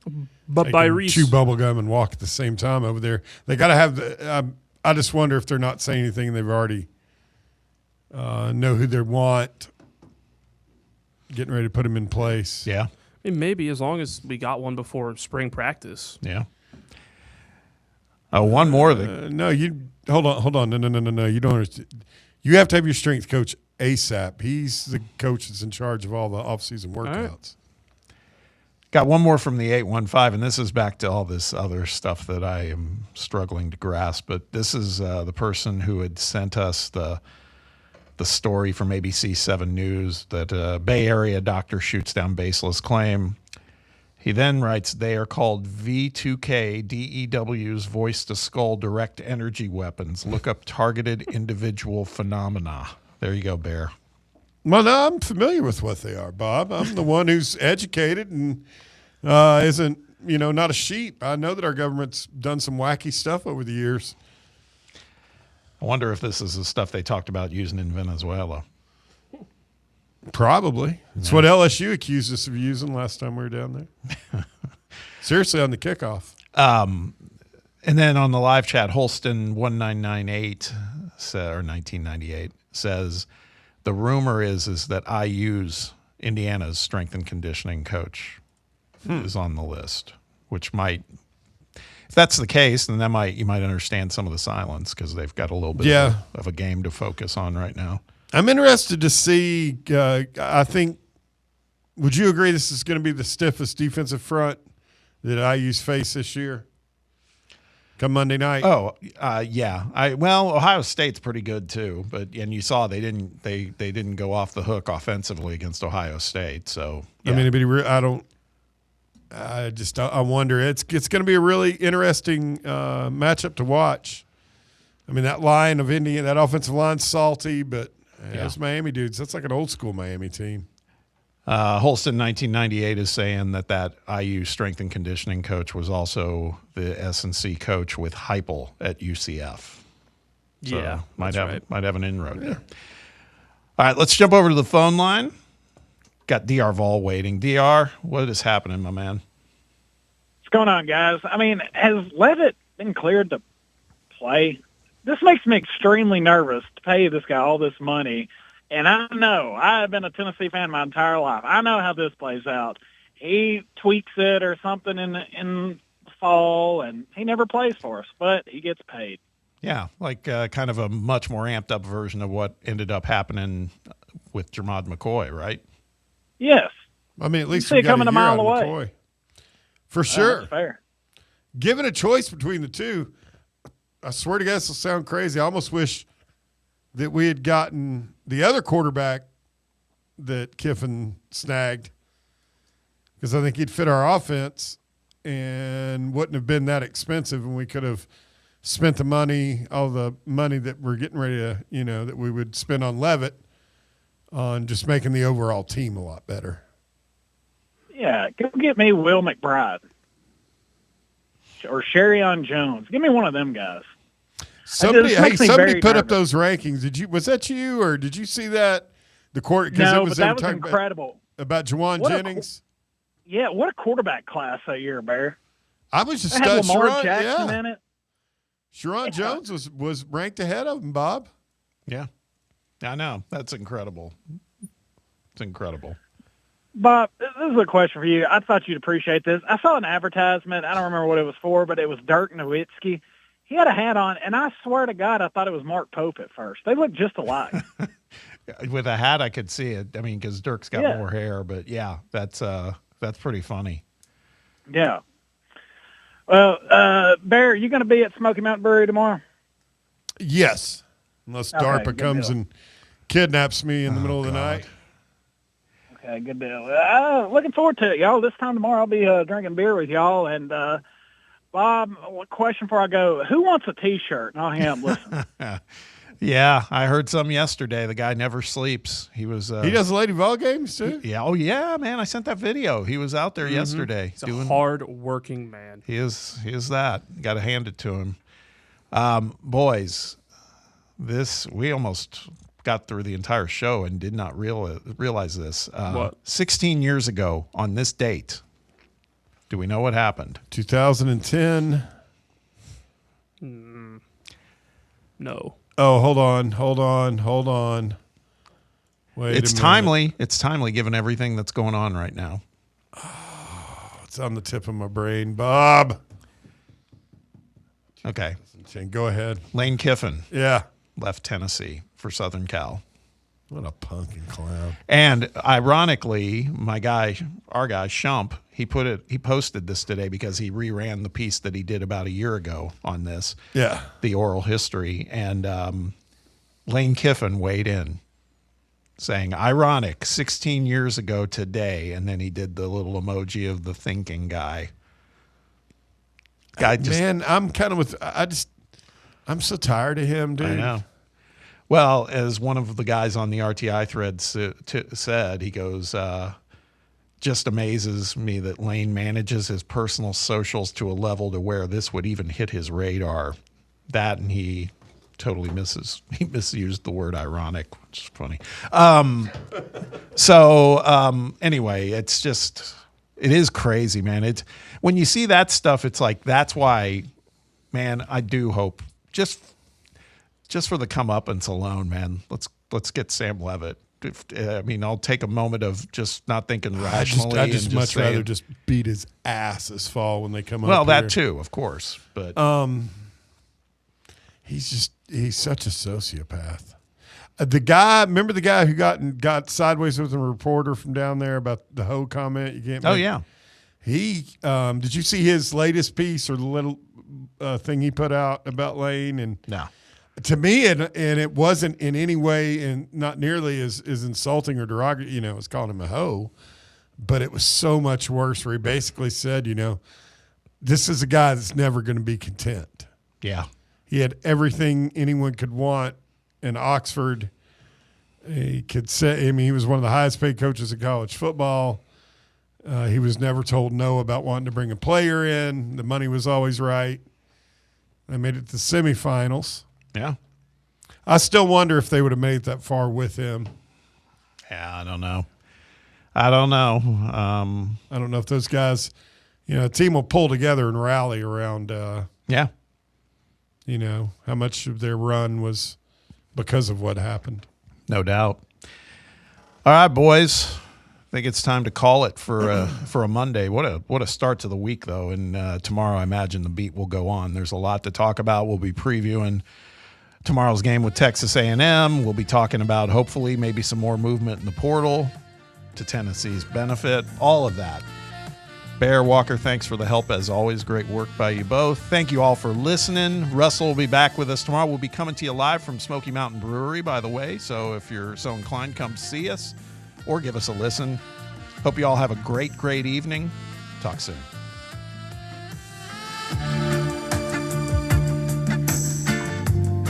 The Drive.